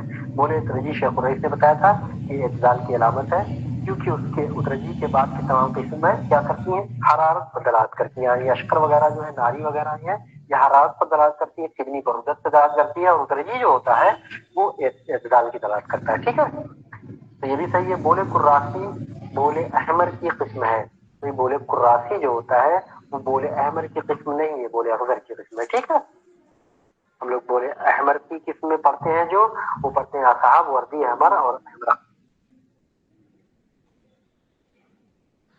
अगला क्वेश्चन हमारा है, क्वेश्चन मेरे को नहीं हो रहा है। रसूब तबई महमूद के ताल्लुक से गलत बयान की निशानदेही करें। देखिए, रसूब जो तबई में होता है, महमूद जिसको होते हैं, रसूब में महमूद और गैर महमूदा। महमूदा मतलब जो तबई होना चाहिए, जैसा पाया जाना चाहिए, रसूब वैसा हो। गैर महमूदा उसमें कोई बिगाड़ पैदा हो जाए। तो जो रसूब तबई महमूद होता है वो सही तरीके से हजम और मील से दलालत करता है। ठीक है, इसकी रंगत सफेद होनी है, कारुआ के जेर हिस्से में तहनशी होगा जब भी होगा, और इसके अजजा मुत्तसिल होंगे, मुतशाबे होंगे और मुस्तवी होंगे। ठीक है, मुस्तवी होते हैं, मुतशाबे होते हैं, यानी बिखरे बिखरे नहीं रहेंगे, और मुत्तसिल जुड़े हुए एक दूसरे से होंगे और एक जैसे होंगे। तो ये सब, उसका शक्ल जो होता है वो गोल होता है, और चिकनाई इसमें पाई जाती है। ठीक है, तो ये सब उसकी खुसूसियत है। तो इसमें रंग सफेद होगा, बिल्कुल सही है। जेर इससे तहनशी होता, सही है। शक्ल बैजवी नहीं बल्कि गोल होता है, गलत हो जाएगा। अजजा मुतशाबे मुस्तवी होता, सही हो जाएगा। ठीक है, हमारा अगला क्वेश्चन है कराबादीन का मौजिद। कराबादीन का मौजिद जाली रूस था, आया हुआ सवाल है, इंपॉर्टेंट है। ठीक है, सबसे पहले कराबादीन इसी ने तस्दीक की थी। तो एक सवाल हमने पूछ लिया था ऐसे ही, बाकी आपको अदलिया से सारे सवाल अदलिया में जनरल दिया से करेंगे। जब इश्तिहा काजिब होती है और बदन के रगों में आम मवाद भरे होते हैं तो कितनी गज़ा दी जाए? देखो, हम लोग पढ़ते हैं 2 तरह की, एक कमियत मिकदार गज़ा की, यानी उसमें क्या है, मिकदार कम किया जाए, और एक होती है कैफियत, यानी उसमें क्या किया जाए, कैफियत, कैफियत उसकी, यानी उसमें जो न्यूट्रिशनल वैल्यू है वो कम कर दिया जाए। एक तो होता है कि ऐसी गज़ा दी जाए जिसमें खूब ज्यादा वो हो लेकिन गज़ाइयत कम हो। एक गज़ा ऐसी होती है जिसमें न्यूट्रिशनल ज्यादा हो लेकिन उसकी अमाउंट कम हो, उसको कहते हैं गज़ाए कमियत। यानी अगर मिकदार में किसी को कम किया जाए, न्यूट्रिशनल वैल्यू कर दिया जाए, तो उसको गज़ाए कैफियत कहते हैं। ठीक है, तकमील, और दोनों के एतबार से अगर कमी कर दी जाए, यानी ऐसी गज़ा दी जाए जिसमें मिकदार भी कम हो और न्यूट्रिशनल वैल्यू भी कम हो, तो ये 3 सूरतें होती हैं। तो जब इश्तिहा काबिल होता है, ठीक, तो हम ऐसी सूरत में क्या करते हैं कि कमियत के एतबार से काफी हो लेकिन कैफियत के एतबार से नाकाफी, यानी उसको क्या है, इश्तिहा काबिल हो, भूख तो नहीं है, आधा भूखे नहीं है लेकिन हमारे पेट में भूख लगा हुआ है, तो ऐसा क्या करेंगे, हम ऐसी चीजें देंगे जो पेट को भरे, उससे न्यूट्रिशन वैल्यू बहुत ज्यादा ना मिले। ठीक है, तो ऐसी ग़िज़ा को हम देंगे, यानी जैसे तरकारी वगैरह, सब्जियां वगैरह, ये सब देंगे तो उसमें बहुत ज्यादा न्यूट्रिशन वैल्यू नहीं पाया जाएगा और भूख को भी मिटा देगा। तरबूज इसकी बेहतरीन एग्जाम्पल है, तरबूज, खरबूज, ये सब इश्तिहा काबिल में दिए जाएंगे। ठीक है, फाइबरस चीजें दी जाएंगी। फिर अगला क्वेश्चन है हमारा, हुम्मे सफाविया में सकमुनिया का इस्तेमाल किसकी मिसाल है? देखो, हम लोग पढ़ते हैं एक इलाज भी जिद, हमारे यूनानी का जो फंडामेंटल्स है वो होता है इलाज भी जिद। हम लोग अपोजिट इलाज करते हैं, अगर किसी को मर्द हार हो गया तो उसको गर्म सर दवाएं देंगे। एक होता है इलाज बिल मिसल, जो होम्योपैथी का कॉन्सेप्ट है, वहाँ इलाज बिजली से किया जाता है, यानी लोहे को काटता उनका कॉन्सेप्ट है, ठीक है। और एक होता है एक्सेप्शनल। अब हमारे यहाँ जो कॉन्सेप्ट होता है वो इलाज में चीज होता है, हमेशा इस्तेमाल किया जाता है इलाज में ज्यादातर। और एक होता है कभी कभी हम लोग क्या करते हैं, कुछ एक्सेप्शन होता है जिसको उर्दू में हम लोग मुस्तस्नियात कहते हैं, जैसे तकमुनिया का इस्तेमाल। तो हुम्मा सफराविया में हम लोग जो तकमुनिया का इस्तेमाल करते हैं, ये एक इस्तेमाल मिसाल जो है वो जिद की नहीं बल्कि मुस्तस्नियात की है। होता है क्या है कि जो सफरा है एक गर्म मर्द है, भाई हुम्मे सफरा क्या है, एक गर्म मर्द है। और तकमुनिया जो होता है वो एक हार होता है। तकमुनिया का मिजाज क्या होता है, हार होता है। लेकिन होता क्या, तकमुनिया मुसीले सफरा होता है, इसलिए हम उस दवा को इस्तेमाल कर लेते हैं ताकि सफरा का अखराज हो जाएगा तो ऑटोमेटिक बुखार कम हो जाएगा। तो अब ऐसे देखा जाए तो इलाज भी जिद नहीं हो रहा, क्योंकि दवा कैसी है, गर्म है, और बीमारी कैसी है, गर्म है। लेकिन हम लोग क्या करते हैं, ऐसे सूरत में हम लोग गर्म ही दवा को इस्तेमाल कर रहे हैं और उसके नतीजे में सफरा का अखराज हो जा रहा है। सफरा का, क्योंकि उसके अंदर एक खासियत पाई जा रही है मुसीले सफरा की, ठीक है। अगला क्वेश्चन है बयान का, वो उमूर जिनका लिहाज मिकदार दवा तजवीज करते हो जरूरी है उसे अशिया मुनासिबा कहते हैं, इसकी तादाद कुल 16 है। देखिए वो उमूर जिनका जो है दवा के तायुन में, दवा के मिकदार के तायुन में लिहाज किया जाता है, उन्हीं को अशबा मुनासिबा कहते हैं, या असबाब मुनासा भी कहते हैं, मुनासिबा या मुनासिबा, ठीक है। इनकी तादाद 20 होती है, 16 नहीं होती, तो ये गलत हो जाएगा, ठीक है। जिसमें हम लोग जिन्स, उम्र, आदत, वक्त वगैरह पढ़ते नहीं, हुआ, मिजाज, बिल्ड, ये सब चीजें, बहरान, मरीज के ख्यालात वगैरह, तो ये 20 होते हैं तादाद में। आदत को तबीयत सालसा कहते हैं, आदत को तबीयत सालसा नहीं बल्कि आदत को तबीयत सानिया कहते हैं, ठीक है। तो दोनों गलत हो जाएगा। तो ये 20 होते हैं और ये आदत सालसा नहीं सानिया होता है आदत। नेक्स्ट क्वेश्चन है, जालिनोस ने लिखा है कि जब किसी मर्द की तशखीस दुश्वार हो जाए तो मर्द को तबीयत के हवाले छोड़ दिया जाना चाहिए। देखो ये होता, तशखीस न होने की सूरत में क्या किया जाता है, हमारा दीपा का कौल है कि जब तशखीस न होने पाए, किसी मर्द की तशखीस आप डायग्नोसिस नहीं बना पा रहे तो ऐसा करें उसको तबीयत के हवाले छोड़ दें। इससे होगा क्या, उल्टी सीधी जवाब देने से बेहतर है कि तबीयत या तो उससे गालिब आएगी या मर्द गालिब आएगा। अगर तबीयत गालिब हो जाएगी तो मर्द सही हो जाएगा, अगर मर्द गालिब आएगा तो बीमारी उभर के आ जाएगी, डायग्नोसिस आसानी से बन जाएगा, ठीक है। तो ये चीज थी, लेकिन इसको जो है कहने वाले ने, जालिनूस ने नहीं कहा था इसको, ठीक है। इसको शेख ने कहा था। शेख ने कहा था कि जब मर्द की तशखीस दुश्वार हो जाए उसको तबीयत के हवाले कर दिया जाए, इसके बयान गलत हो जाएगा। दूसरा दिया है नुस्खे खल्ले शिकम ज़ईफ़ुल अम्ल और मुश्तरकुन नफ़ा दिए की मिसाल है।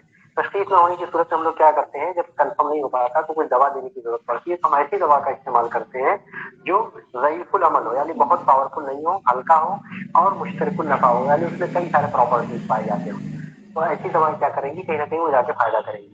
तो उसकी मिसाल जो होती है नुस्खे खल्ले शिकम, उसी तरह की एक मिसाल है ज़ईफ़ुल अम्ल और मुश्तरकुन नफ़ा की, ठीक है। तो मिजाज के कितने दर्जात होते हैं, देखिए इंपॉर्टेंट सवाल है। तो मिजाज आपसे पूछा जाए तो आप 2 ही बताएंगे। तो मिजाज की कितनी किस्में हैं, तो मिजाज मादी और सादा। लेकिन उसके दर्जात पूछे जाएंगे तो दर्जात तो मिजाज के 3 होते हैं। दर्जात क्या होता है, होता ये है कि जब मिजाज में बिगाड़ पैदा होने का अंदेशा, ये पहला दर्जा होता है, तो हम लोग क्या करते हैं उसको सही कर लेते हैं दिमाग के जरिए। दूसरा होता है थोड़ा मोड़ा पैदा हो चुका हो, और तीसरा होता है कि मुस्तहकम, यानी मिजाज जितना बिगाड़ होना चाहिए था वो हो चुका हो, मुस्तहकम हो चुका हो, ठीक है। तो ये 3 उसके दर्जात होते हैं।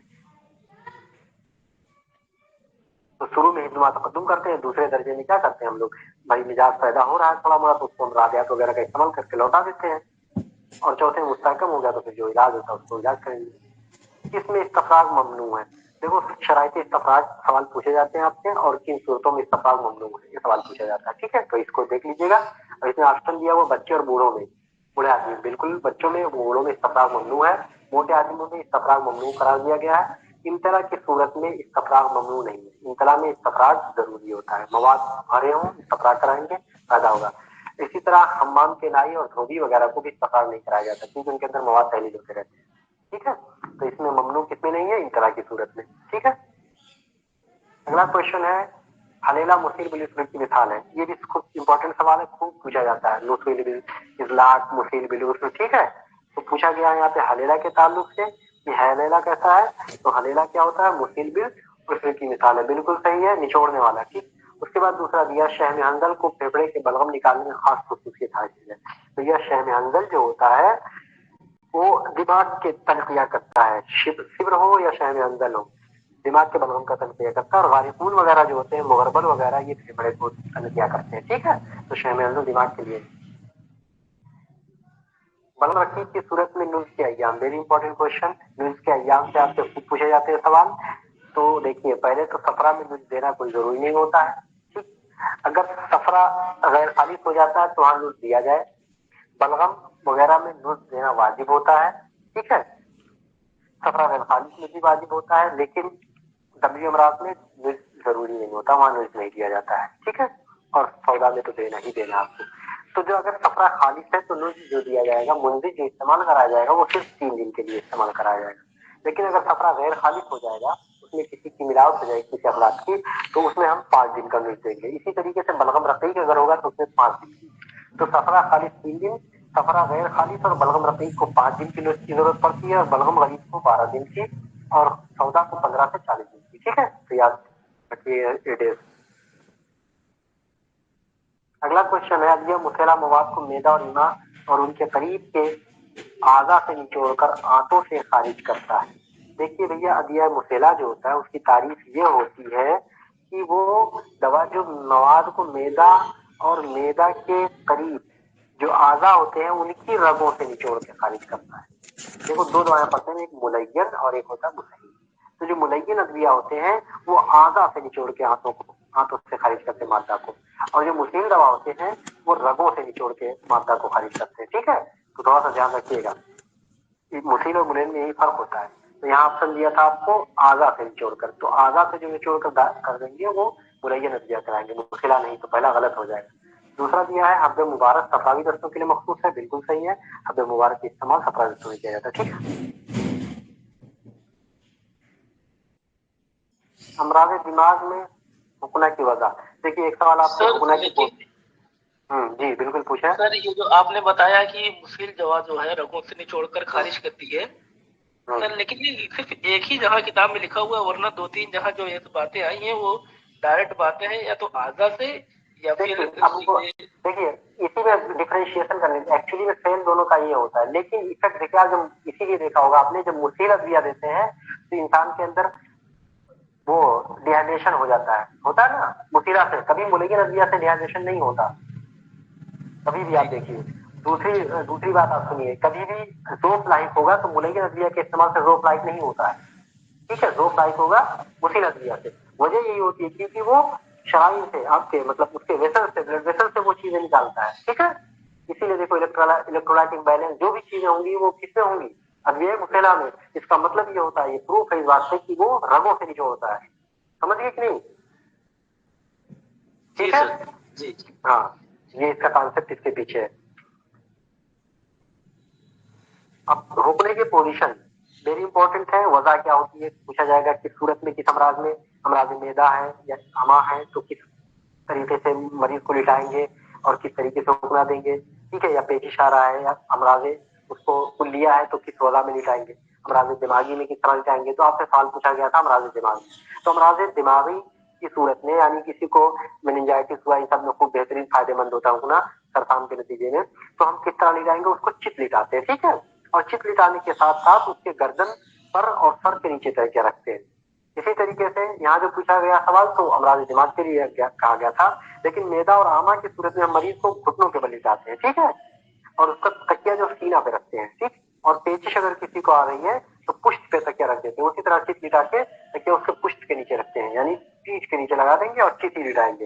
लेकिन मैदा और ईमा देखो, अमराज मैदा ईमा ये भी है, पेचिश भी उसी का है ना, लेकिन पेचिश की सूरत में हम लोग क्या करते हैं, चित लिटा के पुष्ट के नीचे तकिया रखेंगे और दीगर अमराज में घुटनों के बल लिटाएंगे, ठीक। और तकिया कहाँ रखेंगे, सीना पे रखेंगे। और गुर्दों के अमराज में क्या करते हैं, हम मरीज को चित लिटाएंगे और सुरीन के नीचे तकिया रखेंगे, ठीक है। तो ये सवाल इंपॉर्टेंट है थोड़ा सा, क्योंकि एक ही हम लोग को वजह याद रहती है, घुटनों के बल करा के तुरंत वही कर देते हैं। लेकिन अमराज दिमाग में चित लिटा के, ये ध्यान रखिएगा, और पेचिश में पुष्ट के नीचे तकिया रखते हैं चित लिटा के। कई के ताल्लुक से सही नहीं है, देखिए अब कई के भी इसी तरह से कई के जो है अय्याम पूछे जाते हैं, कई के फवायद पूछे जाते हैं, कई के माने पूछे जाते हैं, कहाँ नुकसान है, इस तरीके से सवाल पूछे जाते हैं। एक सवाल बहुत इंपॉर्टेंट आता है तो इसमें हमने पूछने की कोशिश की है अमूमन कवर करने की, कि कई के ताल्लुक से सही नहीं है, यानी कौन सा कौन इसमें गलत है। फिर सेहत के लिए हर माह में 2 दफा तय कराना चाहिए, बिल्कुल सही है, ये मुकरात में कहा था, ये सवाल भी आया हुआ, कितनी बार कराना चाहिए? 2 बार कराना चाहिए। कितने कहा है? सफरात ने कहा है। दूसरा, क्या इसका मरकज मकदूम मकान में वाक़ होता है? बिल्कुल सही है। तीसरा है, इसका सेंटर पूछा जाता है ना, वेटिंग सेंटर अमूमन मॉडर्न में पूछा जाता है, लेकिन कोई यूनानी में मकदूम मकान लिख के दीजिए तो आप परेशान न होइए, तुरंत सही करिए उसको।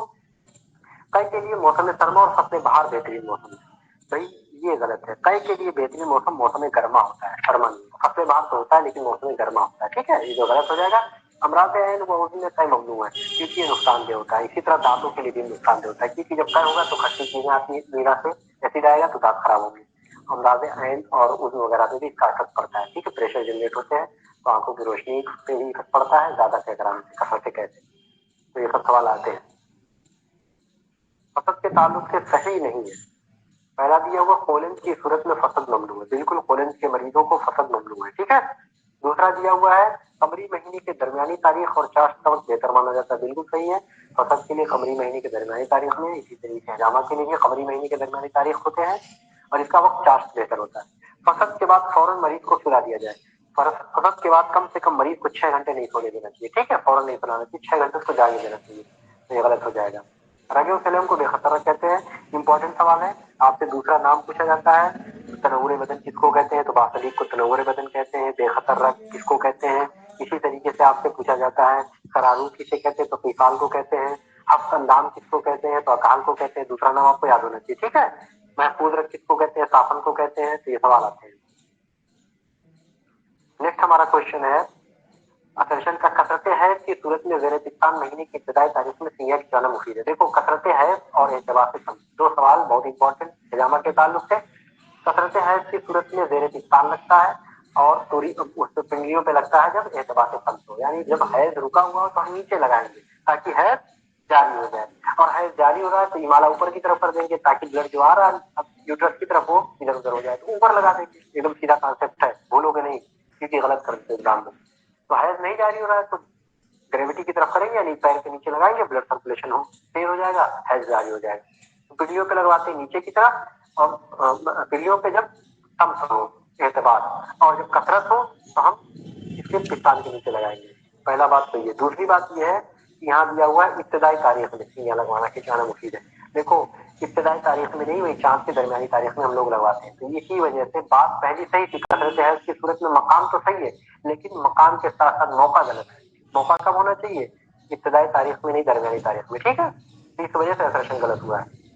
दूसरा दिया हुआ है अय्याम सरमा में 3 घंटा दिन चढ़े सियाह खिंचवाना चाहिए, बिल्कुल सही है। सरमा में जो है 3 घंटे और गर्मा में 1.5 घंटे दिन चढ़े, ठीक है, तो रीजन सिर्फ सही है इसमें। हमारा लास्ट क्वेश्चन है, सरतान की हालत में दस्तों का जारी करना हिमालय रईस की मिसाल है जो गैर मुनासिब है। देखो, इमाला हम लोग पढ़ते हैं ना, डाइवर्जन, किसी मवाद को उसका रुख मोड़ देना, जो रईस की तरफ है तो कुछ दूसरे उर्दू की तरफ फेर देना या जिल्द की तरफ भेज देना, ये सब हमाला कहलाता है। तो सरतान की हालत में हम दस्त जारी करते हैं, वो हिमाला करीब हिमाला बईद। हिमाला करीब होता है कि जहाँ पे हो कोई करीब नहीं उसका हिमाला कर दिया जाए, ठीक है। जैसे किसी का जो है नाक से मुंह से खून आ रहा है तो नाक से कर दिया जाए, या नाक से खून आ रहा है तो मुंह से कर दिया जाए, तो ये हिमाला करीब हो गई। हिमाला बईद ये हो रहा है कि जैसे यही है हमारा कि किसी को, हिमाला बईद का मतलब ये है कि किसी को वो हो रही है क्या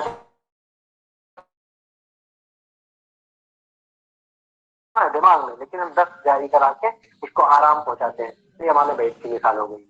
तो यहाँ दिया सरतान की हालत में दस्तों का जारी कराना हिमालय बैठ मिसाल है, बिल्कुल सही है। लेकिन आगे जो लिखा है जो गैर मुनासिब अमल है, गैर मुनासिब नहीं बल्कि बेहतर और मुनासिब अमल होता है सरतान की हालत में, इस वजह से ये बयान गलत हो जाएगा, ठीक है। आधी बात बिल्कुल सही लेकिन आधी गलत कर दिया है, ठीक, तो सिर्फ बयान 2 सही हो जाएगा इसमें।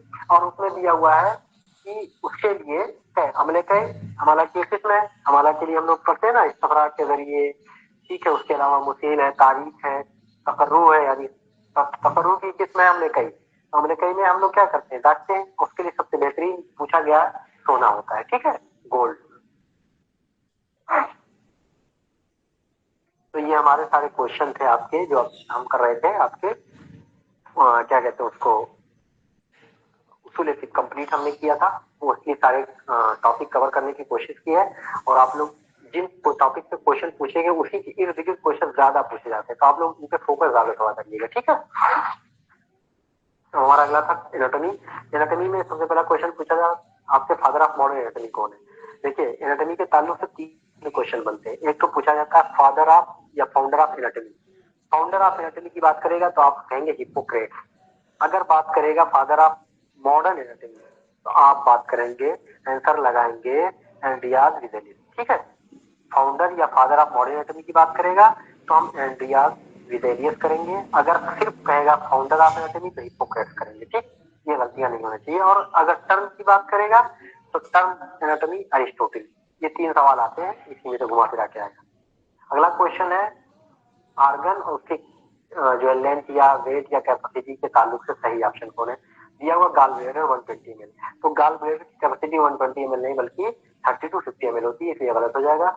यूट्रस ऑफ मल्टीपैरा, नली पैरा 35 ग्राम होता है, मल्टीपैरा 150 ग्राम, 130 ग्राम, 110 ग्राम होता है। अलग अलग रेंज दिया हुआ है तो 110 ग्राम होता है, तो ये भी गलत हो जाएगा। प्रोस्टेट का वेट 15 से 20 ग्राम बिल्कुल सही है। उसके बाद जो है फीमेल यूरेथ्रा 4 सेंटीमीटर बिल्कुल सही है। स्टीचियन ट्यूब 30 सेंटीमीटर, स्टीचियन ट्यूब 30 सेंटीमीटर नहीं बल्कि 30 mm होता है, तो ये भी गलत हो जाएगा। Only C and D correct. Okay, next question है structure forming tonsillar bed accept.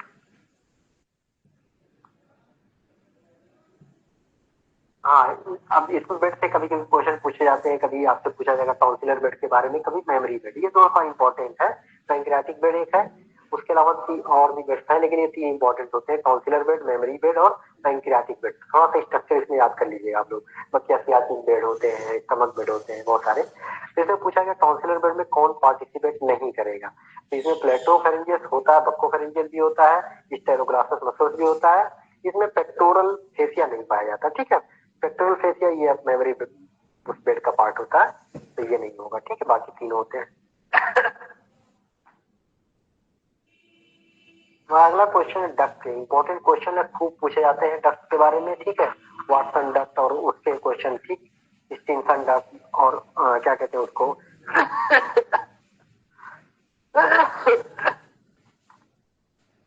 तो आपसे यहाँ पूछा गया था वाटसन डक्ट किस ग्लैंड का डक्ट होता है, सब मैक्सिलरी ग्लैंड। ठीक है, पैरोटिड पूछा जाता है स्टेशन के लिए, तो ये तीनों को इंपॉर्टेंट है, याद कर लीजिएगा, कभी इसका पूछा जाता है।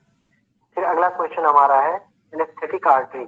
आर्टरी से पूछा जाता है कॉमन नेम, किसी का इसके कॉमन नेम क्या है, इसको क्या कहा जाता है। ठीक है, तो आपसे पूछा जाता है कभी कि आर्टरियापिक स्टेक्सिस या फिर वीडियो मेकर आर्टरी, इस तरीके से पूछे जाते हैं। Artery of Adam, anaesthetic artery कहते हैं हम लोग फेशियल आर्टरी को, इसलिए कहते हैं इसको फेशियल आर्टरी को एनेस्थेटिक आर्टरी, क्योंकि सर्जरी के दौरान जो एनेस्थेटिक्स होता है वो इसी को पल्पेट करता है, फेशियल आर्टरी को। और ये जो मेन आजा होते हैं उनके करीब होता है, ये मैंडिबल के बेस पे पाया जाता है और आसानी से पेटर्न भी होता है और इसी को पल्पेट करते हैं लोग। ठीक है, इसीलिए इसका नाम एनेस्थेटिक बहुत यूज करते हैं इसका। Which of the following artery carrying deoxygenated, बहुत आसान क्वेश्चन था, लेकिन क्वेश्चन खूब आता है इसलिए पूछा गया था। कभी आपसे पूछा जाएगा आर्टरी, कभी पूछा जाएगा वेन। तो आर्टरी कौन कौन होते हैं, जो आर्टरी में अमूमन ऑक्सीजन होता है, लेकिन कुछ आर्टरी ऐसे होते हैं जिसमें ऑक्सीजन नहीं हो, मतलब डिऑक्सीजनेटेड ब्लड ज्यादा होता है, जैसे पल्मोनरी आर्टरी और अम्बिलिकल आर्टरी। ठीक है, इसी तरीके से पूछा जाएगा आपसे कि कौन कौन से वेन्स होते हैं जो ऑक्सीजनेटेड। नॉर्मली वेन्स में क्या होता है, ऑक्सीजन नहीं होता, CO2 ज्यादा होता है, लेकिन ऑक्सीजनेटेड ब्लड पाया जाएगा पल्मोनरी वेन में और अम्बिलिकल वेन में। ठीक है, उसी का जस्ट उल्टा है। Which lymphoid organ is both primary और सेकेंडरी। लिम्फॉइड ऑर्गन के बारे में पूछा जाता है, इंपॉर्टेंट सवाल है। देखिए लिम्फॉइड ऑर्गन कभी आपसे पूछा जाएगा प्राइमरी लिम्फॉइड ऑर्गन का एग्जांपल, कभी पूछा जाएगा सेकेंडरी लिम्फॉइड ऑर्गन का एग्जांपल, और प्राइमरी कभी पूछा है डेफिनेशन।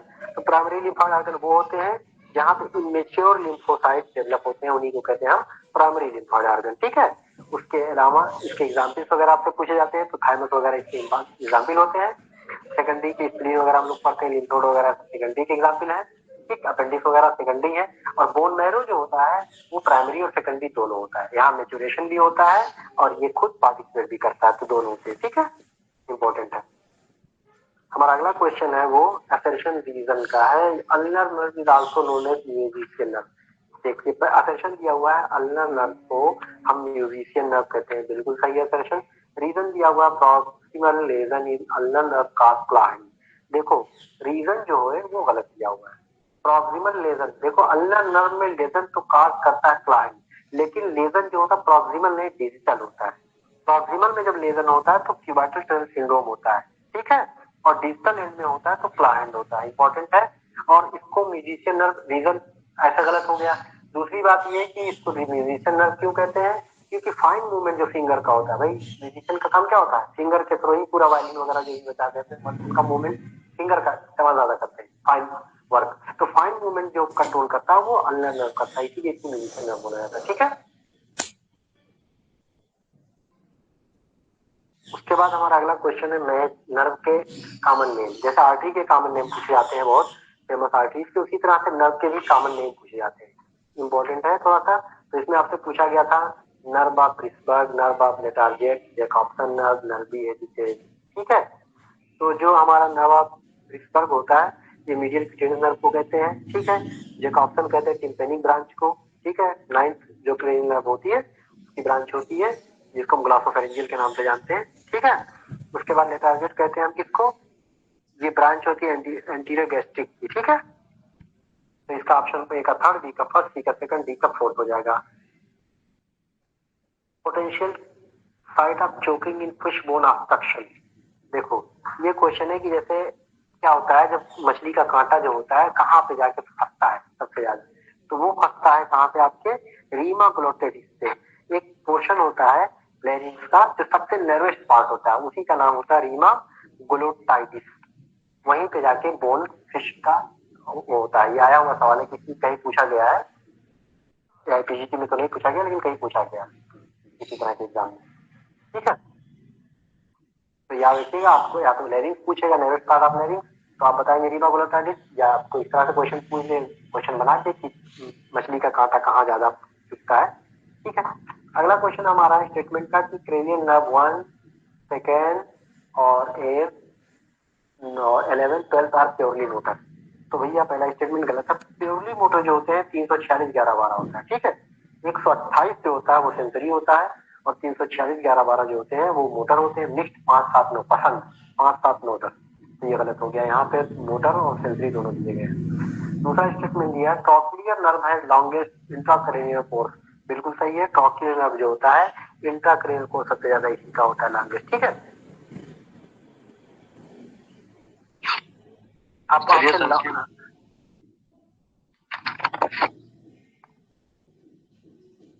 अगर पूछा जाए लॉन्गेस्ट इंट्राक्रेनियल कोर्स तो आप लगाएंगे ट्रॉक्लियर, अगर लार्जेस्ट इंट्राओसियस पूछा जाएगा तो फेशियल, ठीक है।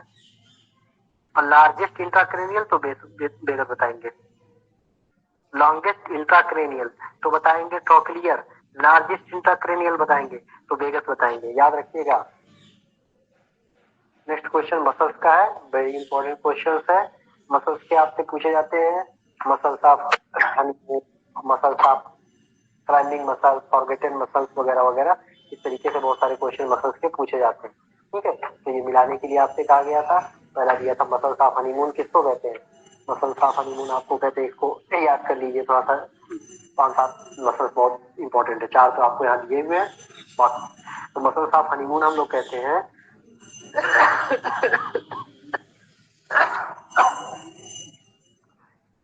सार्टोरियस को, ठीक है। सार्टोरियस को हम लोग मसल्स ऑफ हनीमून कहते हैं। उसके बाद पूछा गया क्लाइंबिंग मसल्स, क्लाइंबिंग मसल्स हम लोग कहते हैं लेटिसमस डार्साई को, ठीक है। उसके बाद पूछा गया boxes muscles, boxes serratus anterior, ये सब के सब पूछे गए। फॉरगेटन मसल्स सब स्केपुलर को कहते हैं, ये होता है आर्थोस्कोपी में, ये मिलता नहीं है, इसको दिखाई नहीं देता, इसलिए इसको फॉरगेटन कहते हैं।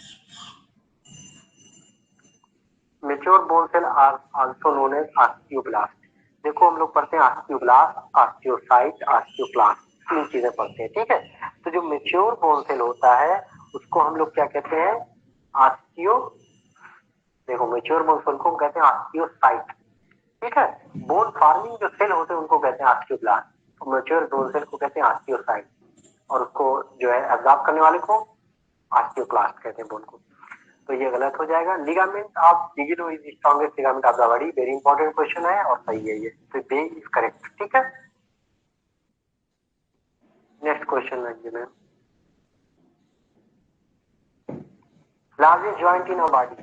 देखो आपसे पूछा जाएगा largest joint in our body, तो आप आंसर करोगे नी, ठीक है, largest joint of the body, तो आप आंसर करोगे नी। ठीक है, थोड़ा सा क्वेश्चन दिखाइए मैम, बैग आइए थोड़ा सा, बहुत तेजी से वो कर दे रही इसको, क्वेश्चन तो कंप्लीट हो जाएगा जल्दी।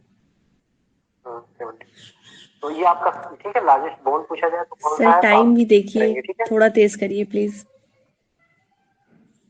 क्या हुआ? टाइम बहुत ज्यादा हो रहा है। अच्छा अच्छा, चलिए थोड़ा सा बना देते हैं क्वेश्चन, कोई खास क्वेश्चन। तो largest joint in our body knee joint होता है। ठीक है, नेक्स्ट क्वेश्चन।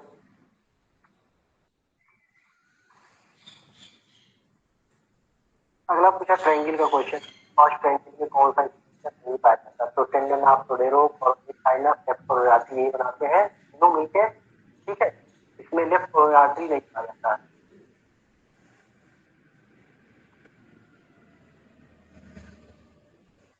फेसिया के रिगार्डिंग क्वेश्चन है, यूज द करेक्ट स्टेटमेंट। ठीक है, फेसिया पेनिस को फेसिया डाटा दिया हुआ है, फिर इसको कहते हैं बक फेसिया। ठीक है, ये गलत हो जाएगा। फिर दे दिया fascia also known fascia fascia Waldeyer. ठीक है, ये भी गलत हो जाएगा। सेकंड, इसको कहते हैं प्रोस्टेटो पेरिटोनियल मेम्ब्रेन। ठीक, उसके बाद ये है pouch of found in bladder and uterus. ठीक है, तो पाउच ऑफ जो होता है वो ब्लैडर पाया जाता है, बिल्कुल सही है। सिस्टम फेसिया कवर सही है, तो इसमें जो है आपके ऑप्शन हो जाएंगे सी है।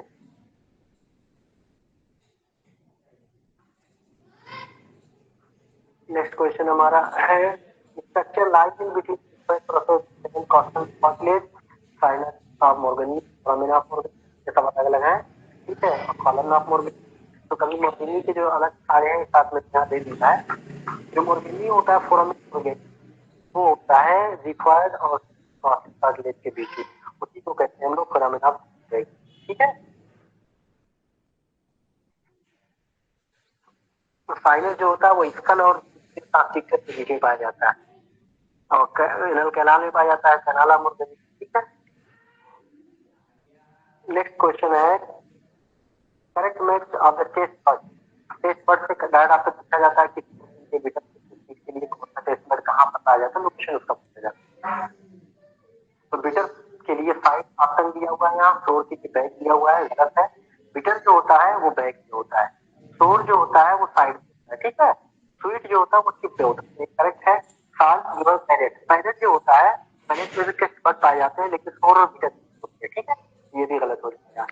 तो एक क्वेश्चन इंपॉर्टेंट ये बनता है पैरेट भी पाए जाते हैं, दूसरा आपके लोकेशन। ठीक, नेक्स्ट क्वेश्चन है स्टेटमेंट लेंथ ऑफ, एक minute, statement length of oesophagus from 25 centimetre important है, पूछा जाता है। अगर लेंथ नॉर्मल कहा जाए तो 25 सेंटीमीटर होगा, फ्रॉम सीधा सीट कहा जाएगा 40 सेंटीमीटर हो जाएगा। इसलिए यहाँ पर सीधा पूछा गया था 40 नहीं, 40 होना चाहिए, नहीं तो गलत।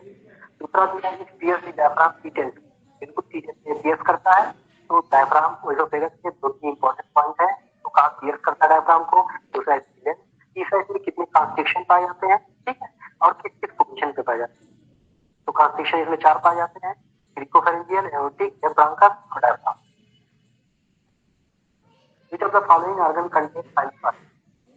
लीवर साइनोसाइड पाया जाता है, ब्रेन हार्ट वगैरह में साइनोसाइड नहीं पाया जाता, लीवर में साइनोसाइड पाया जाता है। आया हुआ सवाल है। ठीक है मैम, ऐसा करिए आप कंटिन्यू कर दीजिए यहाँ पे। जी ठीक है, ठीक है, ठीक है, ठीक है। तो अब हम आगे कंटिन्यू करेंगे।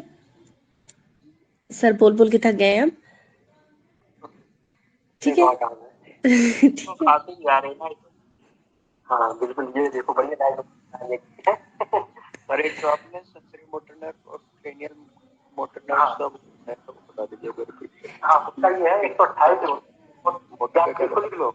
सर इसको ना ग्रुप पे लिख के शेयर कर दीजिए सर एक प्लीज। लाइन का है, चलो हम उससे ग्रुप पे डाल देंगे। ठीक है,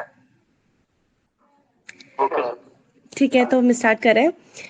इसमें पूछा गया है which of the following is an example of elastic cartilage. तो देखिए कार्टिलेज, इलास्टिक कार्टिलेज होती है, हाइलिन कार्टिलेज होती है, फाइब्रस कार्टिलेजिनस होता है।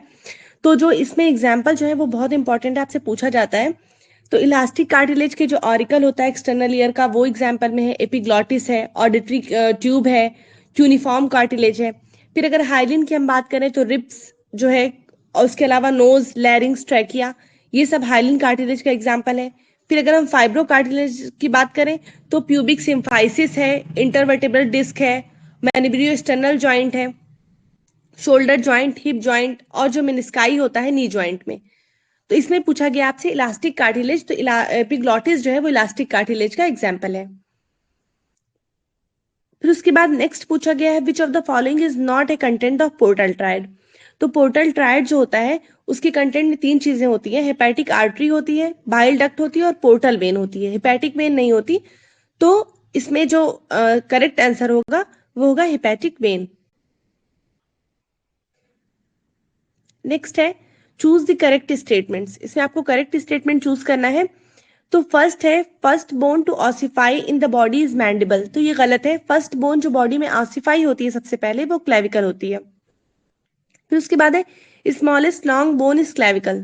तो स्मॉलेस्ट लॉन्ग बोन की अगर हम बात करें तो स्मॉलेस्ट लॉन्ग बोन जो होती है वो मैलियस होता है।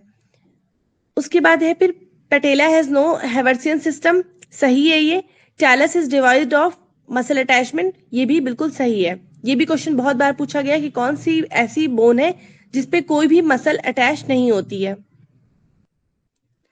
नेक्स्ट है स्टमक की ब्लड सप्लाई से, जो कि बहुत इंपॉर्टेंट है कि सीलियक ट्रंक की ब्रांचेस से कभी कभी क्वेश्चन पूछ लिया जाता है, तो इसकी जो आप ब्रांचेस है वो अच्छे से देख लीजिएगा। Which of the following artery supply fundus of stomach.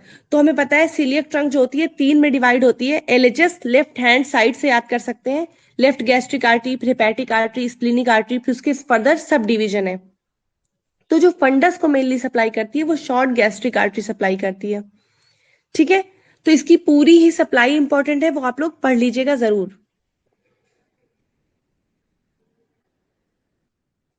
ये भी देखिए काफी इंपॉर्टेंट क्वेश्चन है, कई बार पूछा जा चुका है। The first cervical vertebrae has all of the following except.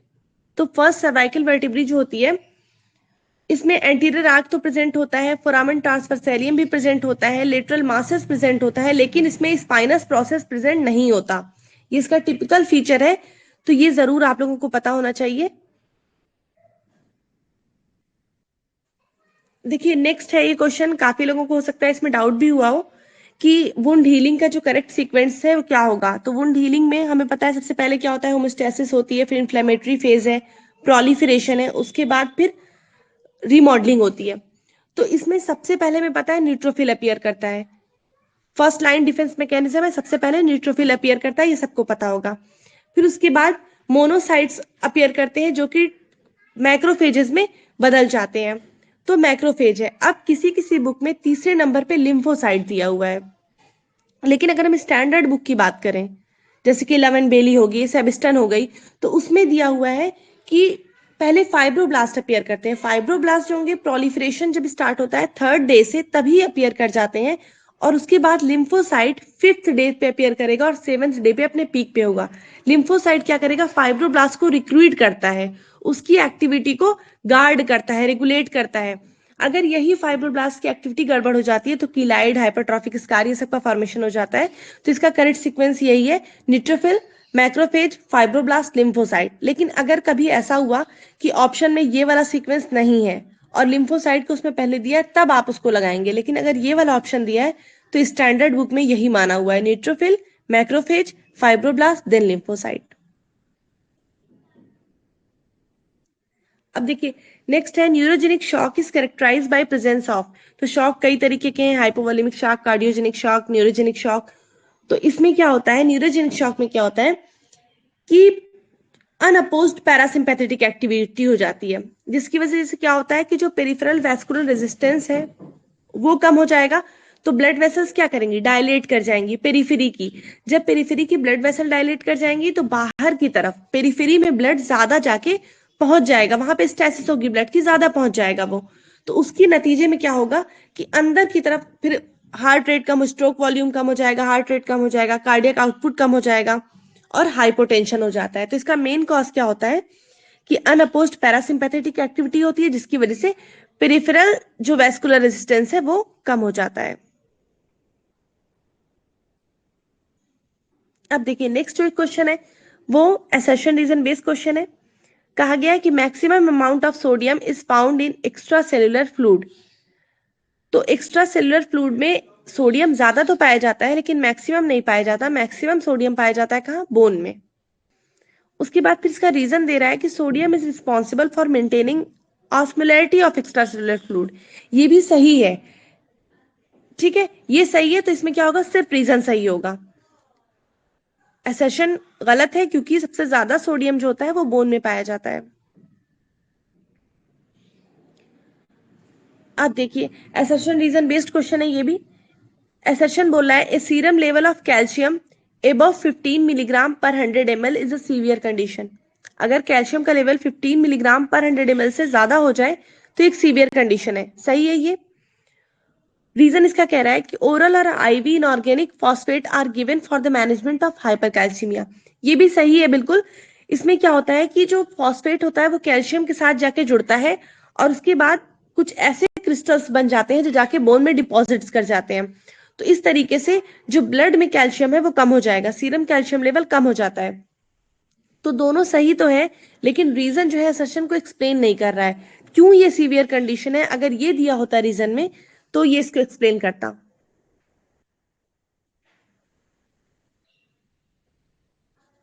अब देखिए इसमें choose the correct statements from given below. जितने भी आपको स्टेटमेंट नीचे दे रखे हैं उसमें आपको करेक्ट चूज करना है। दे रहा है blood loss is copious in venous haemorrhage as compare to arterial. बिल्कुल सही है कि वीनस हेमरेज जब होता है तो उसको कंट्रोल करना भी बहुत मुश्किल होता है। इसमें ब्लड लॉस जो होता है कोपियस होता है आर्टेरियल के कंपेरिजन में। फिर बात की जा रही है हेमरेज की। तो 3 तरीके का हेमरेज होता है, प्राइमरी होता है, रिएक्शनरी होता है और सेकेंडरी होता है। प्राइमरी जो होता है फौरन होता है, इमीडिएट। जो रिएक्शनरी होता है वो विद इन 24 आवर्स होगा और मैक्सिमम 4 to 6 आवर्स में ज्यादा देखने को मिलता है। लेकिन अगर ओवरऑल हम बात करें तो 24 आवर के अंदर। और जो सेकेंडरी होता है, सेकेंडरी देखने को मिलता है आफ्टर 7 डेज, ठीक है, 7 to 14 डेज में देखने को मिलता है। तो जो ये सेकंड वाला है कि secondary haemorrhage occurs usually after 4 to 6 hours, गलत है। ये रिएक्शनरी हेमरेज होता है। उसके बाद नेक्स्ट है the best methods of detecting blood loss is by weighing the swaps. बिल्कुल सही है कि स्वैप्स को हम वेट करके जान सकते हैं कि ब्लड लॉस कितना हुआ है। फिर उसके बाद डी है haemoglobin level suddenly falls in acute haemorrhage. ये गलत है। जो हीमोग्लोबिन होता है वो एक्यूट हेमरेज में सडनली फॉल नहीं करता। जब बाद में ब्लड लॉस ज्यादा होगा तो क्या होगा कि हीमोडाइल्यूशन होता है, तब जाके हीमोग्लोबिन का लेवल फॉल करेगा। एक्यूट हेमरेज में कभी भी हीमोग्लोबिन का लेवल फौरन फॉल नहीं करता। तो इसलिए इसमें ARCO जो होगा वो सही होगा। फिर उसके बाद जो है सीधे 1 लाइन क्वेश्चन है which is the most common disease transmitted in India during blood transfusion. तो हेपेटाइटिस बी सबसे कॉमन है जो कि ब्लड ट्रांसफ्यूजन में सबसे ज्यादा होता है। नेक्स्ट क्वेश्चन आपका ब्लड ट्रांसफ्यूजन से है। Fresh frozen plasma statement based question है। Fresh frozen plasma is prepared from fresh blood. बिल्कुल सही है ये। उसके बाद स्टेटमेंट सेकंड है fresh frozen plasma is deficient in coagulation factor. तो ये गलत है। जो फ्रेश फ्रोजन प्लाज्मा तैयार किए जाते हैं उसमें कोआगुलेशन फैक्टर जो होते हैं प्रिजर्व होते हैं।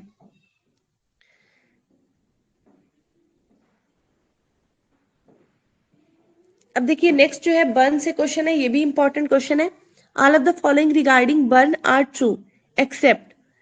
देखिए बर्न की 4 डिग्री होती है, 1st degree, 2nd degree, 3rd degree और 4th डिग्री। उसी से क्वेश्चन बनाया गया है। तो सबसे पहले देखिए 1st डिग्री हम देखते हैं। 1st degree burns are painful erythematous with an intact epidermal barrier. बिल्कुल सही है। 1st डिग्री जो बर्न होता है बहुत ही पेनफुल होता है और जो उसमें एपिडर्मल होती है वो इंटैक्ट रहती है, अलग नहीं होती, और वहां पे एरिथमा डेवलप कर जाता है, रेडनेस आ जाती है। फिर कह रहा है 2nd degree superficial dermal burn are erythematous and painless. 2nd degree जो बर्न होते हैं 2 टाइप के हो जाते हैं, सुपरफिशियल और डीप। तो जो सुपरफिशियल डर्मल बर्न बोल रहा है एरिथमेटस होता है और पेनलेस होता है। तो ये गलत है। जो 2nd डिग्री बर्न होता है वो पेनफुल होता है। फिर उसके बाद 3rd degree burn hard leathery scar that is painless. तो हाँ बिल्कुल ये सही है कि 3rd डिग्री बर्न जो होता है हार्ड होता है, लेदरी स्टार और पेनलेस होता है। उसके बाद 4° बर्न में क्या होता है, 4° बर्न में स्किन के नीचे के जो मसल बोन्स होते हैं ये सब भी जल जाते हैं।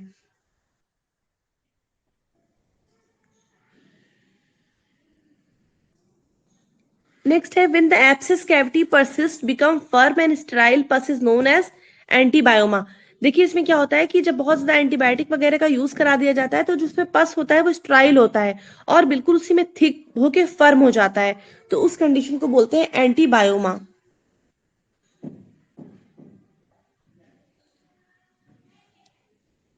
अब देखिए सर्जिकल इन्फेक्शन से है क्वेश्चन, स्टेटमेंट बेस्ड क्वेश्चन है, इसमें भी बहुत ज्यादा पूछा जाता है। सेलुलाइटिस है, सेलुलाइटिस में जिसमें इन सब की डेफिनेशन आपको पता होनी चाहिए।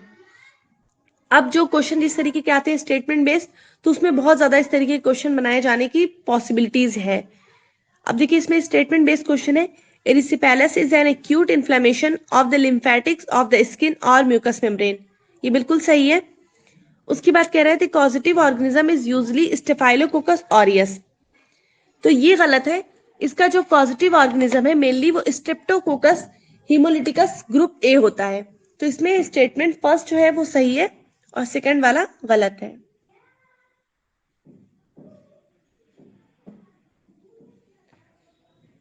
अब देखिए इसमें जो सिस्ट होती है, सिस्ट के टाइप से क्वेश्चन पूछा गया है। इस टाइप के क्वेश्चन अब चूंकि अब जो मैच द फॉलोइंग क्वेश्चन आते हैं वो बहुत ज्यादा बनने लगे हैं, तो इस तरीके के क्वेश्चन बहुत ज्यादा फ्रेम हो सकते हैं। तो इसमें एग्जांपल आपको याद होना चाहिए। सिस्ट के बहुत सारे टाइप है, डिस्टेंशन है, एक्सुडेशन है, पैरासिटिक है, रिटेंशन है। तो सबसे पहले इसमें इसको सॉल्व करने का तरीका ये होता है कि सबसे जो इजी है या हमें जो आ रहा है सबसे पहले हम उसको देखेंगे। तो सबसे आसान इसमें दिख रहा है पैरासिटिक सिस्ट, हाइड्रेटेड सिस्ट है। उसके बाद फिर अगर हम इसको इस तरीके से देखें तो डी का फोर्थ तो अब 2 में मिल रहा है, 3 में मिल रहा है बल्कि, तो अब हमें दूसरे ऑप्शन की तरफ जाना पड़ेगा। तो देखिए जो डिस्टेंशन सिस्ट होता है उसका एग्जाम्पल होता है, वो डिस्टेंशन की वजह से होता है कि उसमें कोई फ्लूइड अक्यूमुलेट किया, उस डिस्टेंशन हो गया, तो सिस्टिक हाइग्रोमा है उसका आंसर। बार्थोलिन सिस्ट जो होता है वो चूंकि रिटेंशन की वजह से होता है, उसमें फ्लूइड का रिटेंशन होता है, तो वो रिटेंशन सिस्ट है। वजाइनल हाइड्रोसील चूंकि उसमें एक्सुडेशन होता है, तो एक्सुडेशन सिस्ट का एग्जाम्पल है। तो इसमें एकदम बिल्कुल सामने सामने वाला मैच किया है, cystic hygroma distension cyst, Bartholin cyst जो है रिटेंशन सिस्ट है, वजाइनल हाइड्रोसील जो है एक्सुडेशन, और हाइड्रेटेड पैरासाइटिक सिस्ट है। अब देखिए इस क्वेश्चन को थोड़ा सा ट्विस्ट कर दिया गया है, which of the following is called ubiquitous tumour. Ubiquitous tumour या यूनिवर्सल ट्यूमर बिल्कुल सेम चीज है, तो आप लोगों को यूनिवर्सल ट्यूमर एग्जाम में पूछा जा चुका है। यूबिक्वाइटस मतलब भी वही होता है कि जो हर जगह हो, तो इसका भी आंसर लाइपोमा ही होगा। यूबिक्वाइटस और या फिर यूनिवर्सल दोनों सेम चीज है, यूनिवर्सल ट्यूमर भी लाइपोमा को बोलते हैं।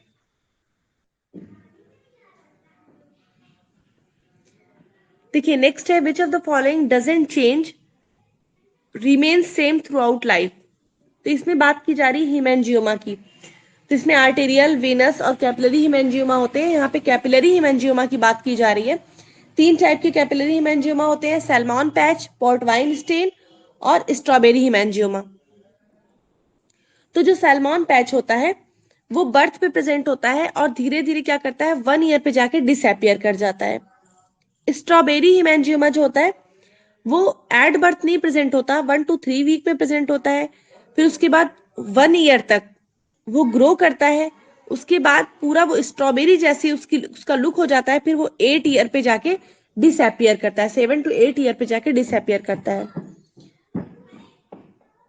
लेकिन अगर बात करें पोर्टवाइन स्टेन की, तो पोर्टवाइन स्टेन जैसा रहता है वैसा ही पूरा same through out life persist करता है, बिल्कुल उसमें कोई चेंज नहीं आता।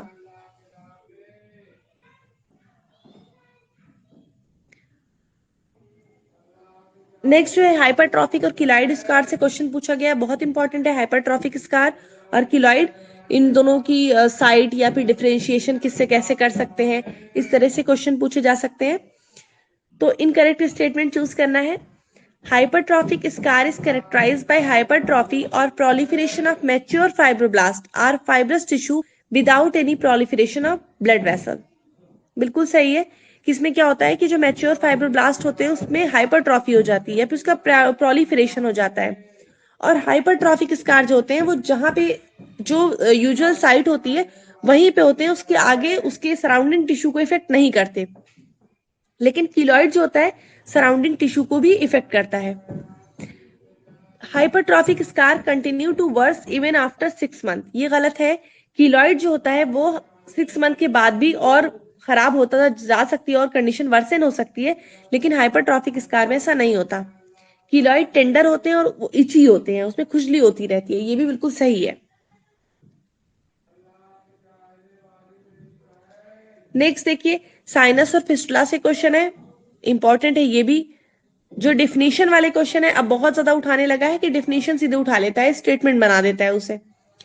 तो देखिए ये है, A sinus is a communicating tract between two epithelial tissue. तो ये फिस्टुला की डिफिनेशन है कि दो एपिथेलियल टिश्यू के बीच में जो कम्युनिकेटिंग ट्रैक्ट होता है वो फिस्टुला में बनता है, और साइनस जो होता है वो ब्लाइंड ट्रैक होता है, एक साइड सरफेस पे खुला होगा, एक साइड अंदर होगा। तो दोनों इंटरचेंजेबल है। यहाँ पे होगा साइनस एक ब्लाइंड ट्रैक है जो कि surface from the surface down to the tissue. तो इसमें दोनों इनकरेक्ट है, डेफिनेशन चेंज कर दी गई है दोनों की। अब देखिए ये भी काफी इंपॉर्टेंट क्वेश्चन है, इसमें कुछ लोगों को डाउट भी था। मेलोरी वीज syndrome is partial thickness rupture which occurs at, देखिए आपके रोम्स में दे रखा है बिलो गैस्ट्रोइसोफेजियल जंक्शन, लेकिन इसमें भी वही बात है कि स्टैंडर्ड बुक की अगर हम बात करें दास की, लेवेंट बेली की, तो उसमें गैस्ट्रोइसोफेजियल जंक्शन पे मेलोरी वीज टियर होता है।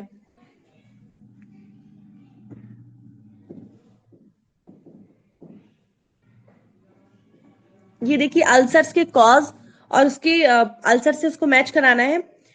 तो बैरेट अल्सर कब होता है? रिफ्लक्स इसोफेजाइटिस की वजह से क्या होता है, वहां पे मेटाप्लेजिया होता है जब, और रिफ्लक्स इसोफेजाइटिस की वजह से अल्सर डेवलप करता है। जो एसिडिक कंटेंट होता है स्टमक का वो इसोफेगस में आ जाता है, तो बार बार जब आता रहेगा तो उसकी वजह से अल्सर डेवलप करेगा, तो that is Barrett ulcer. Peptic ulcer में क्या होता है? पेप्टिक अल्सर में जो स्टमक की और ड्यूडेनम की जो म्यूकोसा होती है वो बजाय एसिडिक होने के अल्कलाइन हो जाती है।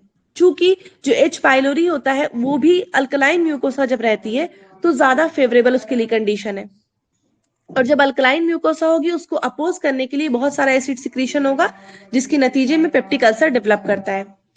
कर्लिंग अल्सर हमें पता है बर्न की कंडीशन में देखने को मिलता है कर्लिंग अल्सर, और कुशिंग अल्सर हेड इंजरी में। नेक्स्ट है Sister Mary Joseph nodules is most commonly seen in, तो सिस्टर मैरी जोसेफ नोड्यूल्स जो होते हैं वो एक पाल्पेबल नोड्यूल है जो कि बल्ज करते हैं अम्ब्लाइकस से।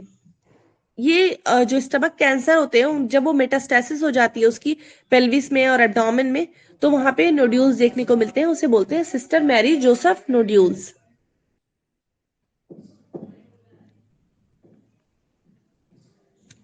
नेक्स्ट है the following statements are true except, ठीक है। तो पूछा है commonest site of amoebic liver abscess is upper posterior portion of liver, सही है ये। अमीबिक लीवर एब्सेस की जो मोस्ट कॉमन साइट है वो अपर पोस्टीरियर पोर्शन ऑफ लीवर पे होती है। फिर उसके बाद कहा जा रहा है hydrated cyst consist of 5 layer, ये गलत है। हाइड्रेटेड सिस्ट जो होते हैं उनकी 3 लेयर होती है। एक पेरीसिस्ट होती है जो बाहर की तरफ होती है जिसको एडवेंटिशियस लेयर भी कहते हैं। फिर उसके बाद लैमिनेटेड मेम्ब्रेन है, और जो अंदर की तरफ सबसे ज्यादा होती है वो जर्मिनल लेयर है, ठीक है। तो ये गलत हो जाएगा, हाइड्रेटेड सिस्ट जो होती है उसमें 3 लेयर होती है। फिर हेपेटिक सेलुलर कार्सिनोमा में बी प्रेडिस्पोज्ड बाय हेपेटाइटिस बी, तो ये सही है। हेपेटाइटिस बी हेपेटोसेलुलर कार्सिनोमा में चेंज हो सकता है। फिर है नन, तो इसमें जो ये वाला है 5 लेयर वाला वो सही है।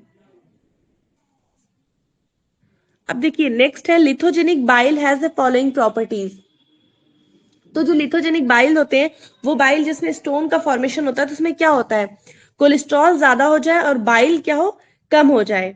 तो अगर हम रेशियो की बात करें तो decrease bile and cholesterol ratio, ठीक है। इसमें होना ये चाहिए कि कोलेस्ट्रॉल जो है वो ज्यादा हो जाए और बाइल कम हो जाए। जैसे कि इसमें कई बुक्स में एग्जाम्पल देके समझाया गया शरबत का, शक्कर और पानी के, उसमें समझाया गया एग्जाम्पल देके कि अगर तब ज्यादा रुकेगी, स्टेसिस होगी, गाढ़ा होगा जब शक्कर ज्यादा हो और पानी कम हो। उसी तरीके से कोलेस्ट्रॉल ज्यादा होगा, बाइल कम होगा, तो स्टोन फॉर्मेशन के चांस ज्यादा होते हैं। तो इसमें क्या होगा कि रेशियो घट जाता है, बाइल एंड कोलेस्ट्रॉल का रेशियो क्या होगा, घट जाएगा।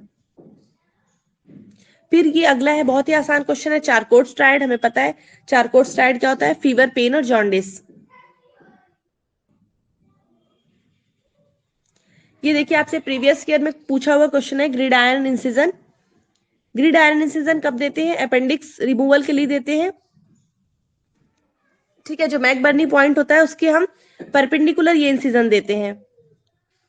मैकबर्नी पॉइंट का होता है, एक लाइन हम ड्रॉ करते हैं अम्बलाइकस से, एंटीरियर सुपीरियर इलियक स्पाइन एक इमेजिनरी लाइन होती है, लेटरल 1/3 और मीडियल 2/3 के जंक्शन पे।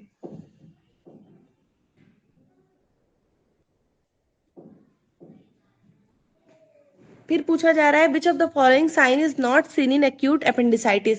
इस टाइप के क्वेश्चन भी बहुत ज्यादा पूछे गए हैं। तो इसमें दे रहा है बोस साइन, बाल्डविन साइन और रिबाउंड टेंडरनेस। तो जो अपेंडिक्स में प्रेजेंट होता है वो सोस साइन प्रेजेंट होता है, सोस मसल के, सॉस मसल जो होती है उसके इरिटेशन की वजह से। और बोस साइन जो है वो कहाँ देखने को मिलता है, 9th और 11th रिब पे हाइपर एस्थेसिया होती है, ये कंडीशन देखने को मिलती है कोलिसिस्टाइटिस में।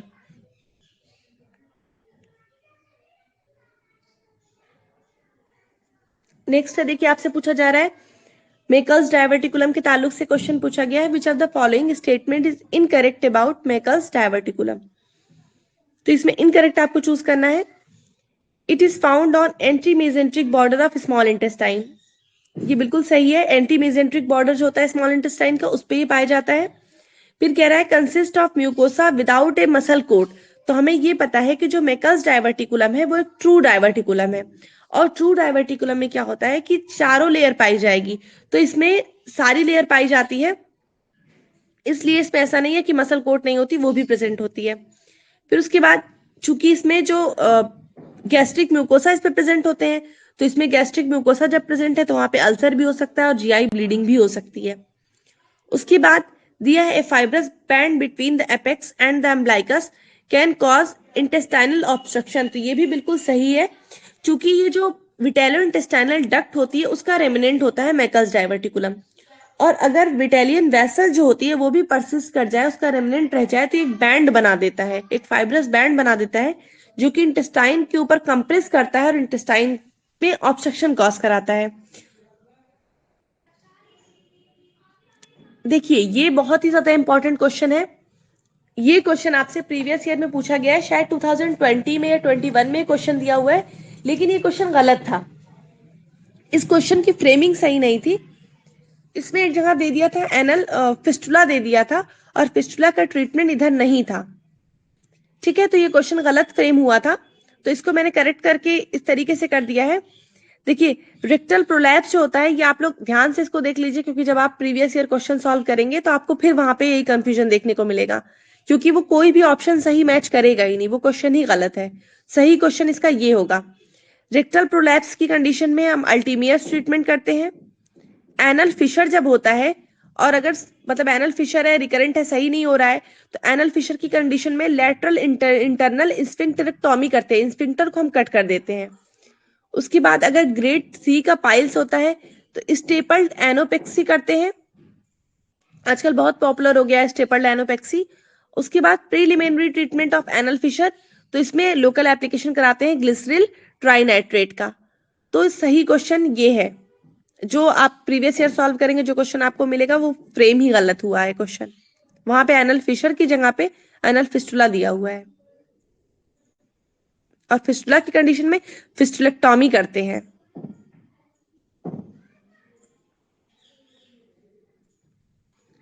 फिर उसके बाद नेक्स्ट क्वेश्चन है, most common position of appendix is preileal. तो ये गलत है, मोस्ट कॉमन पोजीशन जो उसकी होती है अपेंडिक्स की वो रेट्रोसिकल होती है। ठीक है, उसके बाद है most common complication of acute pancreatitis is pseudocyst. ये सही है, एक्यूट पैनक्रियाटाइटिस के बाद सबसे मोस्ट कॉमन कॉम्प्लिकेशन स्यूडोसिस्ट का फॉर्मेशन होता है, तो इसमें ऑप्शन 2 जो होगा वो करेक्ट होगा।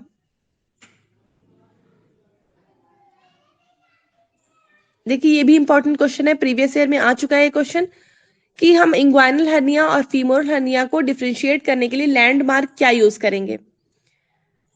तो देखिए दो जगह हमें डिफरेंशिएट करने की जरूरत पड़ती है, फीमोरल और इंग्वाइनल हार्निया को, और डायरेक्ट और इनडायरेक्ट इंग्वाइनल हार्निया को। जब हमें डायरेक्ट और इनडायरेक्ट इंग्वाइनल हार्निया को करना होता है डिफरेंशिएट, तो उसके लिए लैंडमार्क जो होता है इंफीरियर एपिगैस्ट्रिक वेसल होता है। और अगर हमें इंग्वाइनल और फीमोरल हर्निया को डिफरेंशिएट करना रहे तो उसके लिए क्या होगा, प्यूबिक ट्यूबरकिल होगा। अगर प्यूबिक ट्यूबरकिल के मीडियल साइड से अगर जा रहा है तो इंग्वाइनल हर्निया है, और अगर लेटरल जा रहा है तो फीमोरल हर्निया है। देखिए ये भी बहुत इंपॉर्टेंट है, इस बार भी पूछा गया था लेकिन कुछ दूसरी तरीके से पूछा गया था। ये पूछा गया था कि डायटल्स क्राइसिस कहाँ देखने को मिलती है। तो डायटल्स क्राइसिस हाइड्रोनेफ्रोसिस की कंडीशन में देखने को मिलती है। इसमें क्या होता है कि रीनल कॉलिक होता है, पहले पेन होता है और लॉइन पे स्वेलिंग पता चलती है। उसके बाद जब यूरिन पास किया जाता है तो स्वेलिंग क्या होती है, गायब हो जाती है। तो ये कंडीशन देखने को मिलती है हाइड्रोनेफ्रोसिस की कंडीशन में, और इसे बोलते हैं डायटल्स क्राइसिस।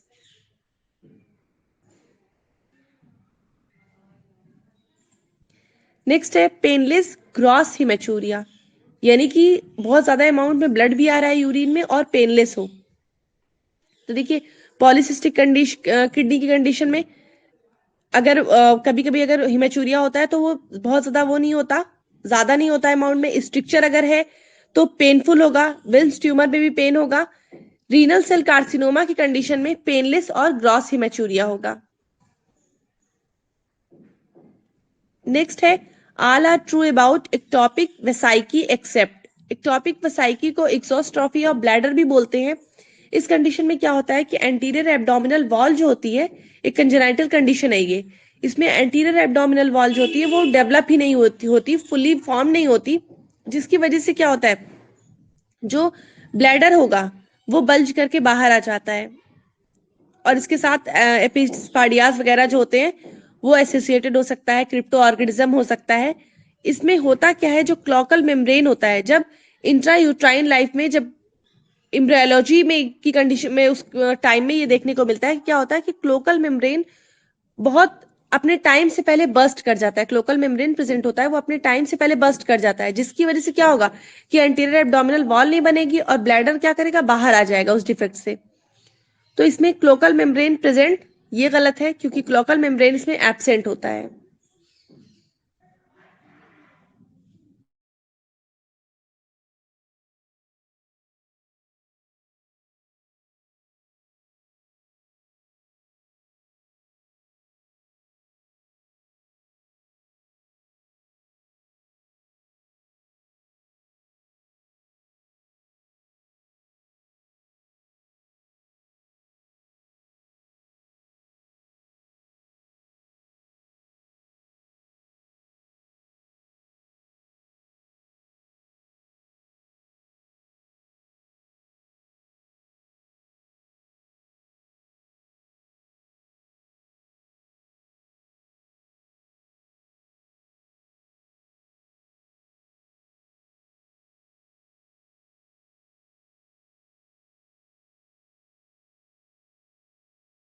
पुअर यूरिनरी स्ट्रीम है तो इसका मोस्ट कॉमन कॉज क्या होता है, पोस्टीरियर यूरेथ्रल वॉल्व। ठीक है, यूरेथ्रा पे एक वॉल्व प्रेजेंट होती है जिसकी वजह से जो इस यूरिन होता है वो प्रॉपर तरीके से पास नहीं हो पाता, जिसकी वजह से हाइपोस्पाडियास भी देखने को मिलता है। तो मोस्ट कॉमन इसमें पोस्टीरियर यूरेथ्रल वॉल्व की हो सकता है, सबसे ज्यादा चांसेस है। फिर देखिए बहुत ही पेट क्वेश्चन है, बहुत ही कॉमन, कई बार पूछा गया है। assertion reason, varicocele is most commonly present on left side. ये सही है, वेरिकोसील लेफ्ट साइड पे ज्यादा प्रेजेंट होता है। अब इसका रीजन क्या दे रहा है कि right testicular veins drains into left renal vein which has high pressure. तो ये गलत है। राइट टेस्टिकुलर वेन जो होती है वो कहाँ वेन ड्रेन करती है, वीना कैवा में ड्रेन करती है, और जो लेफ्ट साइड की लेफ्ट टेस्टिकुलर वेन होती है वो लेफ्ट रीनल वेन में ड्रेन करती है, जिसका प्रेशर ज्यादा होता है, जिसकी वजह से वेरिकोसील डेवलप करता है। तो रीजन बिल्कुल गलत है, असर्शन सही है।